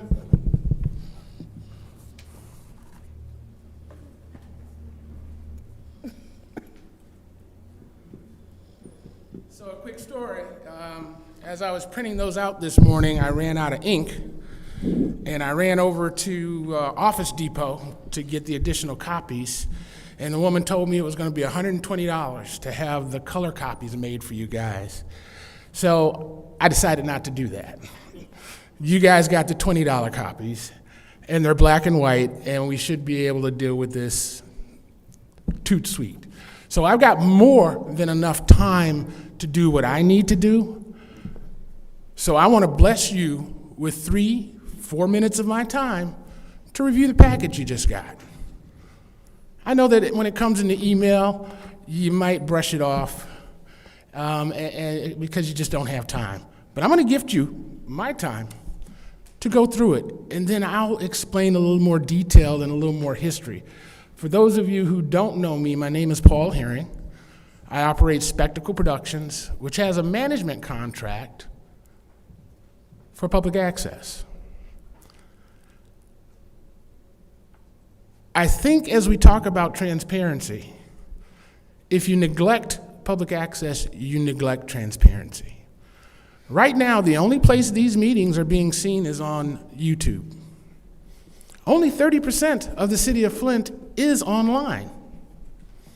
98% have cable. So you're kind of missing your mark by just shooting your shot on YouTube. Most people will pay for cable before they'll go to a movie. They can watch that cable every day from their living room, from their house. It's entertainment, and it's a distraction, and it's an escape. They pay their cable bills. I also operate WFOV 92.1 LP FM Flint. It's our low-power FM radio station, designed to be a conduit for this exact thing, designed to be the voice of this chamber to the community. It's free. You don't have to pay a subscription to listen to the radio. You have to pay to be on the internet. You have to pay to watch on Channel 17. The radio station is free. So those of you who don't know me, I, for 30 years, broadcast these meetings on Fact Channel 17. That's what my contract was. My contract was to broadcast on Fact 17. When I tried to get a hearing impaired interpreter, when I tried to move you guys to the internet, I was turned down. So my company, Spectacle Productions, started broadcasting you guys on YouTube without compensation, We started broadcasting you on WFOV at our expense. And it was easily justified. I had a contract here at the city to record the city council meetings, and it's kind of a 2-button push to make those other things happen. Unfortunately, that's not the case right now, and the expenses are directly out of my pocket. As of July of this year, Comcast has decided not to add any additional programming to the channel. As of July of this year, they told me that they were fixing the server on the channel. So now I don't know how many of you guys know what a server is, but a server is pretty much a computer.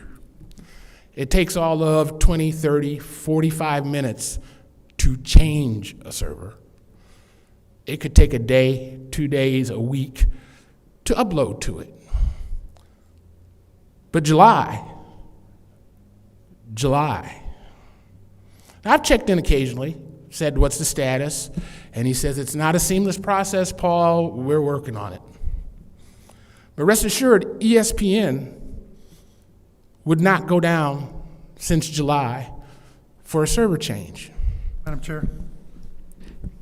Councilman in the 8th Ward. I don't see where this is going, Paul. I'm just going to be honest with you. I don't know what ESPN has to do with public access. I'm actually just trying to give you the 4 minutes. I'm sorry. I'm trying to give you the 4 minutes to speak, and I know I can't stand up here silent. Can we, no offense, but can we just say what you're trying to ask us for and what this is about versus a server?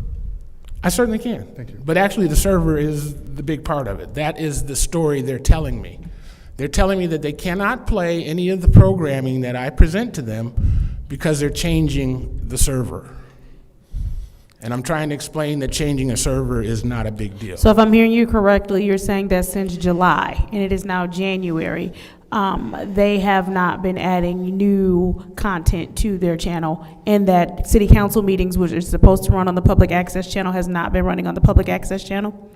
The repeats of your council meetings that are supposed to play on Sundays and Sundays and Sundays, they're supposed to play on Sundays, have not been playing. Correct. I send a signal. I get control of Channel 17 prior to your meetings, and then I relinquish control of it the following morning. So from 4:30 on a Wednesday till 9 a.m. on Thursday, I have control of the channel. But other than that, nothing else is being allowed to play. And we do that on the Wednesday meetings and the Monday meetings. Thank you, Madam Clerk. I do believe that we had an agreement with Comcast. It was a quite lengthy agreement. It is my understanding that that agreement that we have in place with Comcast, does that end anytime soon? The agreement is a 10-year agreement. It was a 10-year agreement, okay. And it was signed in 2016, so it would expire December of this year. So the agreement it is already lapsed or ended, comes to an end, whatever you want to call it? No, it would end at the end of this year. It would end at the end of this year? December of 2026. December of 26. Right. And you said that it was originally signed, a 10-year agreement was originally signed when? 2016. And that was December of 2016? Correct. Okay. All right. And to your knowledge, some of the things that Mr. Herring is discussing as far as their responsibilities in that said agreement, are those some of the responsibilities or some of the agreements in our contract? There is a section for the PEG channels, the public education government channels. So I do know, and having worked with Mr. Herring through the years, that there was concern that some of the things that are in the contract were not enforced as far as. So there are things that were in the contract that have not been upheld? Correct. Okay. Just looking at, like, one of the things is the fees. I do know that this contract says that there will be 0% in fees. But yes, there are certain things that are in the current contract that are not being enforced by Comcast. When you or say the city. 0% fees, are those 0% fees tied to something? So 0% fees if this thing is met, or is it just flat Just 0%? for the PEG fees, not Comcast pays regular percentage that they're supposed to, but just the PEG fee thing stood out to me. But the contract does say that there's a 0% revenue for PEG fees, so I don't know if. I'm sorry, what did you just say? So Comcast does pay the regular percentage of fees. We do get that check on a regular basis. So we do get that check? Right. And that check goes where? It comes to the clerk's office, and then it's received by the city into the general fund. Thank you. Okay, proceed. And, yeah, so I can forward this to all the council right now so they can see the franchise agreement. It will be need to be renewed. It is generally done by ordinance. Are we entitled to PEG dollars? Do we? We are pay? not, okay.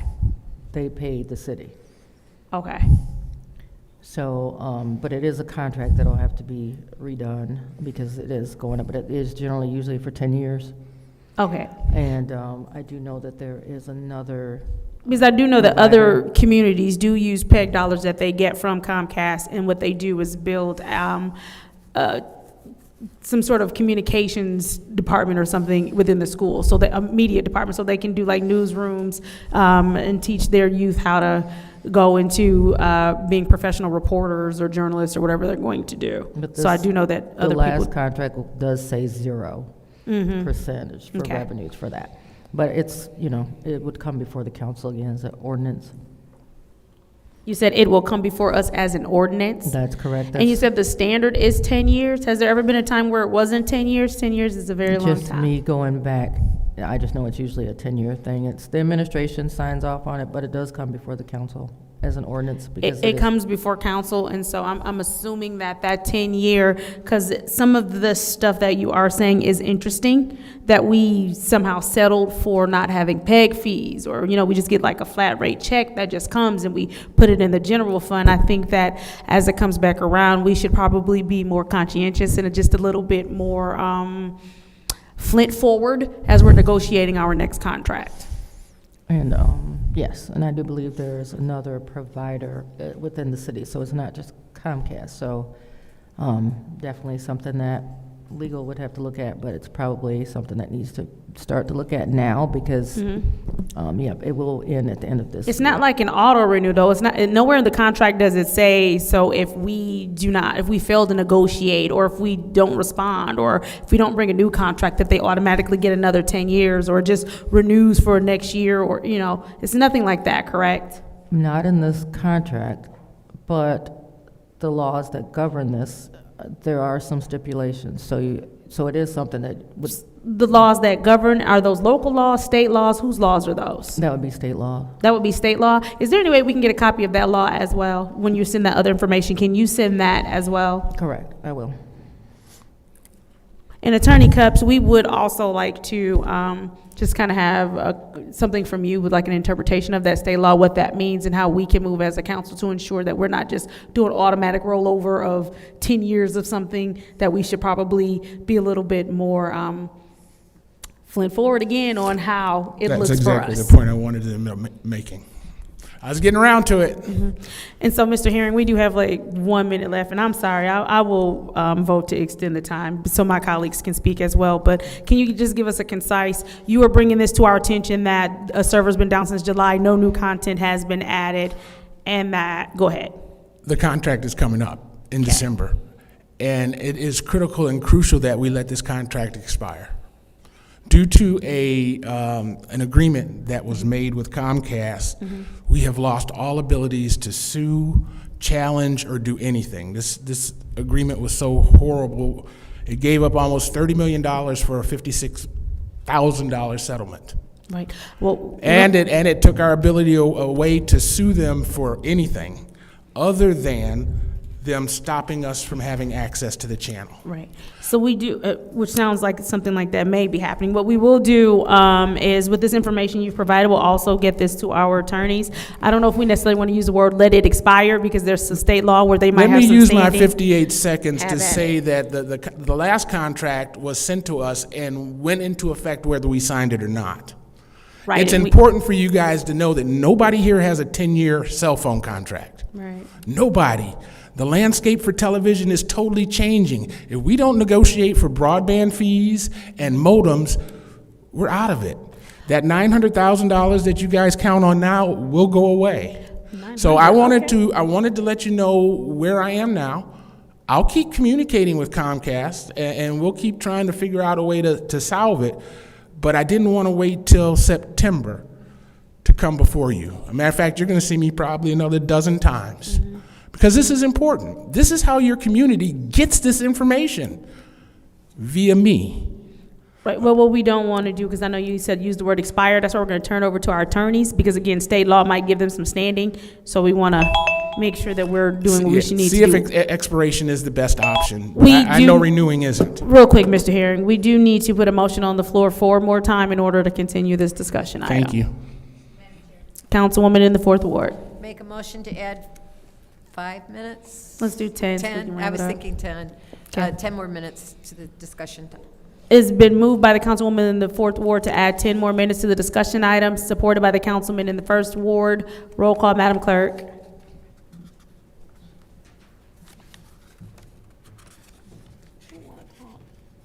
Ms. Johnson? Yes. Ms. Priestley? Yes. Ms. Winfrey Carter? Yes. Ms. Burns? Yes. Ms. Mashat? Yes. Mr. Pfeiffer? Yes. Mr. Jarrett? Yes. Mr. Alamin? Yes. Dr. Lewis? Yes. Vote is 9 yes, 0 no. The vote is 9 yes, 0 no. What I will do is yield the floor for my colleagues because we do have 10 additional minutes, and I feel like I've spoken enough. Madam Chair. Councilwoman in the 6th Ward. Paul, real quick. Mhm. So you are the one operating our feed. Yes and no. Okay, so, I am operating the feed that shows on Channel 17. okay. And so there are no more shows like there used to be the Eric Mays show. Is that still being recycled? You know, it might. They said they were going to only play what was already there. Well, that was there. So that was there. So they may be rerunning them.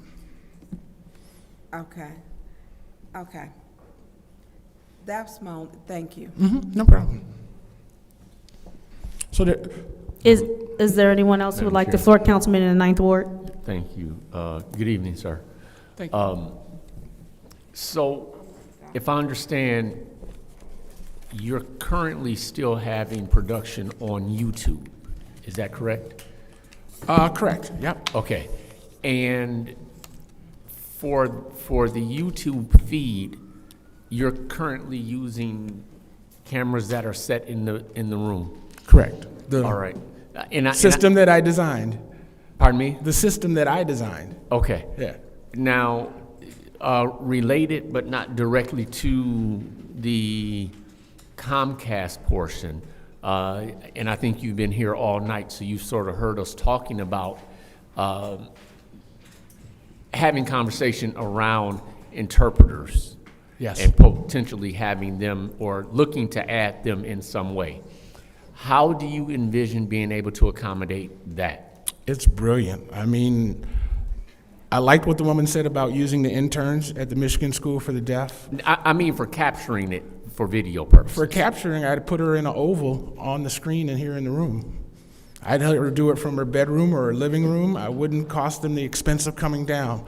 Personally, I'd rather see the students at the Michigan School for the Deaf that are about to graduate come down and get them some on-the-job training hours. So okay, so I guess that's a whole nother option, having them be remote. But I'm talking about if we have that person in the room, how would you accommodate that? I'd probably add another camera to the system. Okay. And I'd add another camera, and I believe the software, and I'm not sure what she finally decided on, but the software should allow for them to do a picture-in-picture, which would allow for an interpreter to be in the lower left-hand corner or a split screen or whatever you wanted to do. So the addition of the camera, that's at what expense? How does that get paid for? Well, it matters. I mean, these cameras are probably $15,000. You don't need that. You just need a little. The eyes only have 3,700 cones in it, and they can only see 3,600K. So anything beyond 3,600K is a waste of money. All right. 4K, 8K, 6K, it's all propaganda. Okay. Thank you. I didn't want to take too much time with that line of question, but I was curious to know how you would envision being able to add that. One of the things, I think the way we've lasted this long is that my contract doesn't require me to provide the hearing impaired stuff, but I want it to. So once you take it out of the municipality's responsibility, the ADA and all that kind of stuff doesn't apply.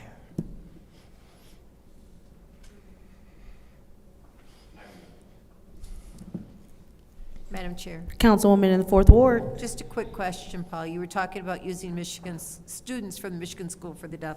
Was that to teach broadcasting? No, Or I mean, was that for using to doing sign language interpreting?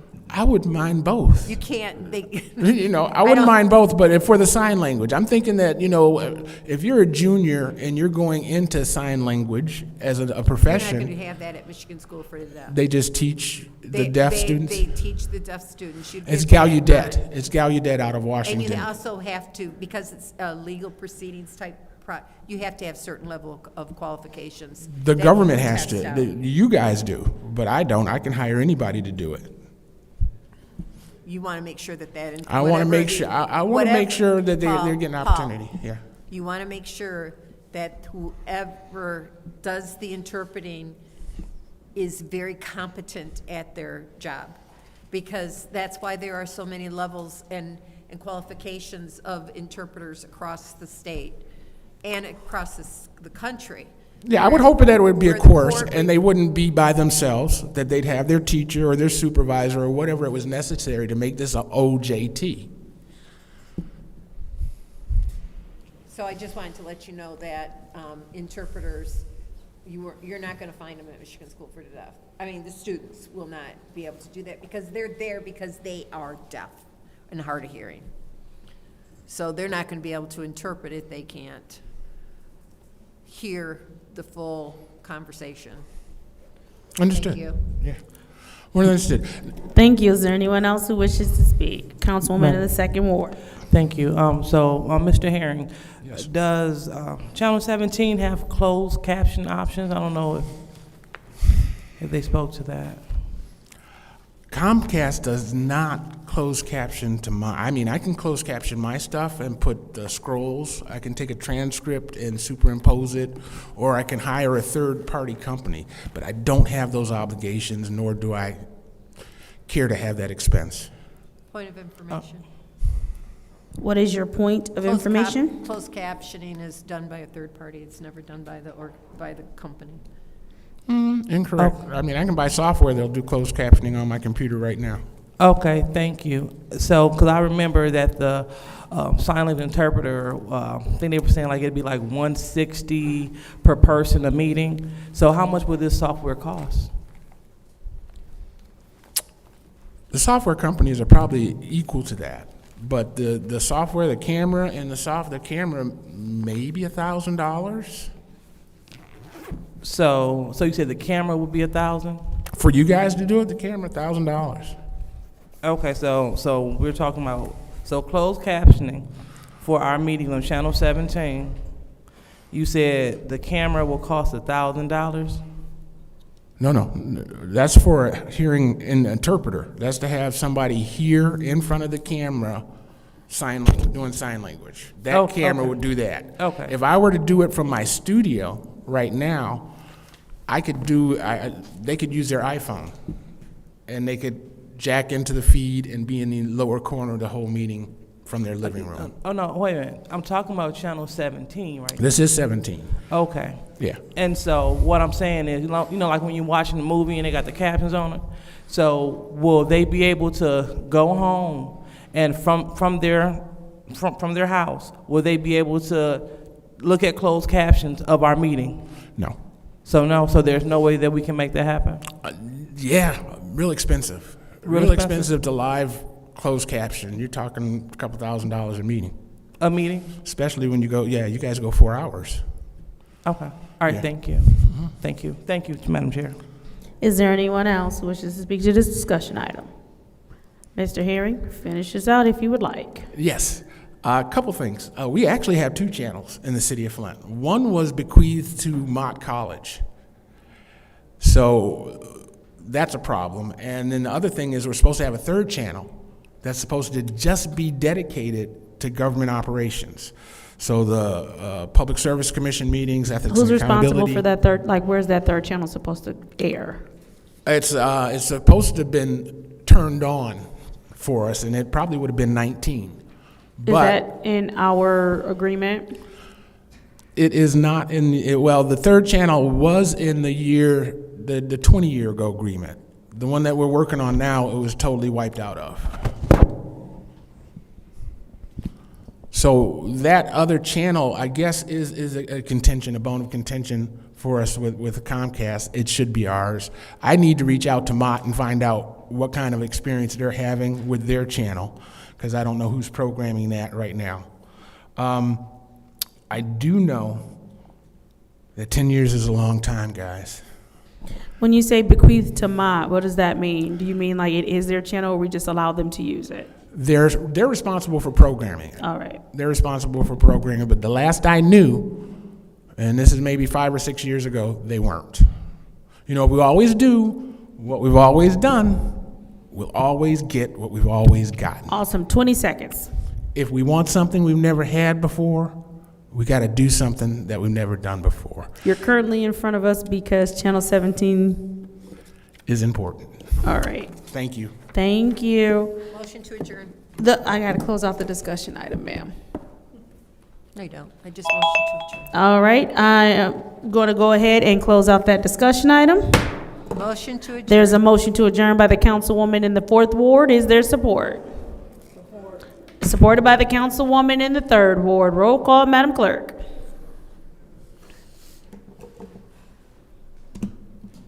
Ms. Priestley? Yes.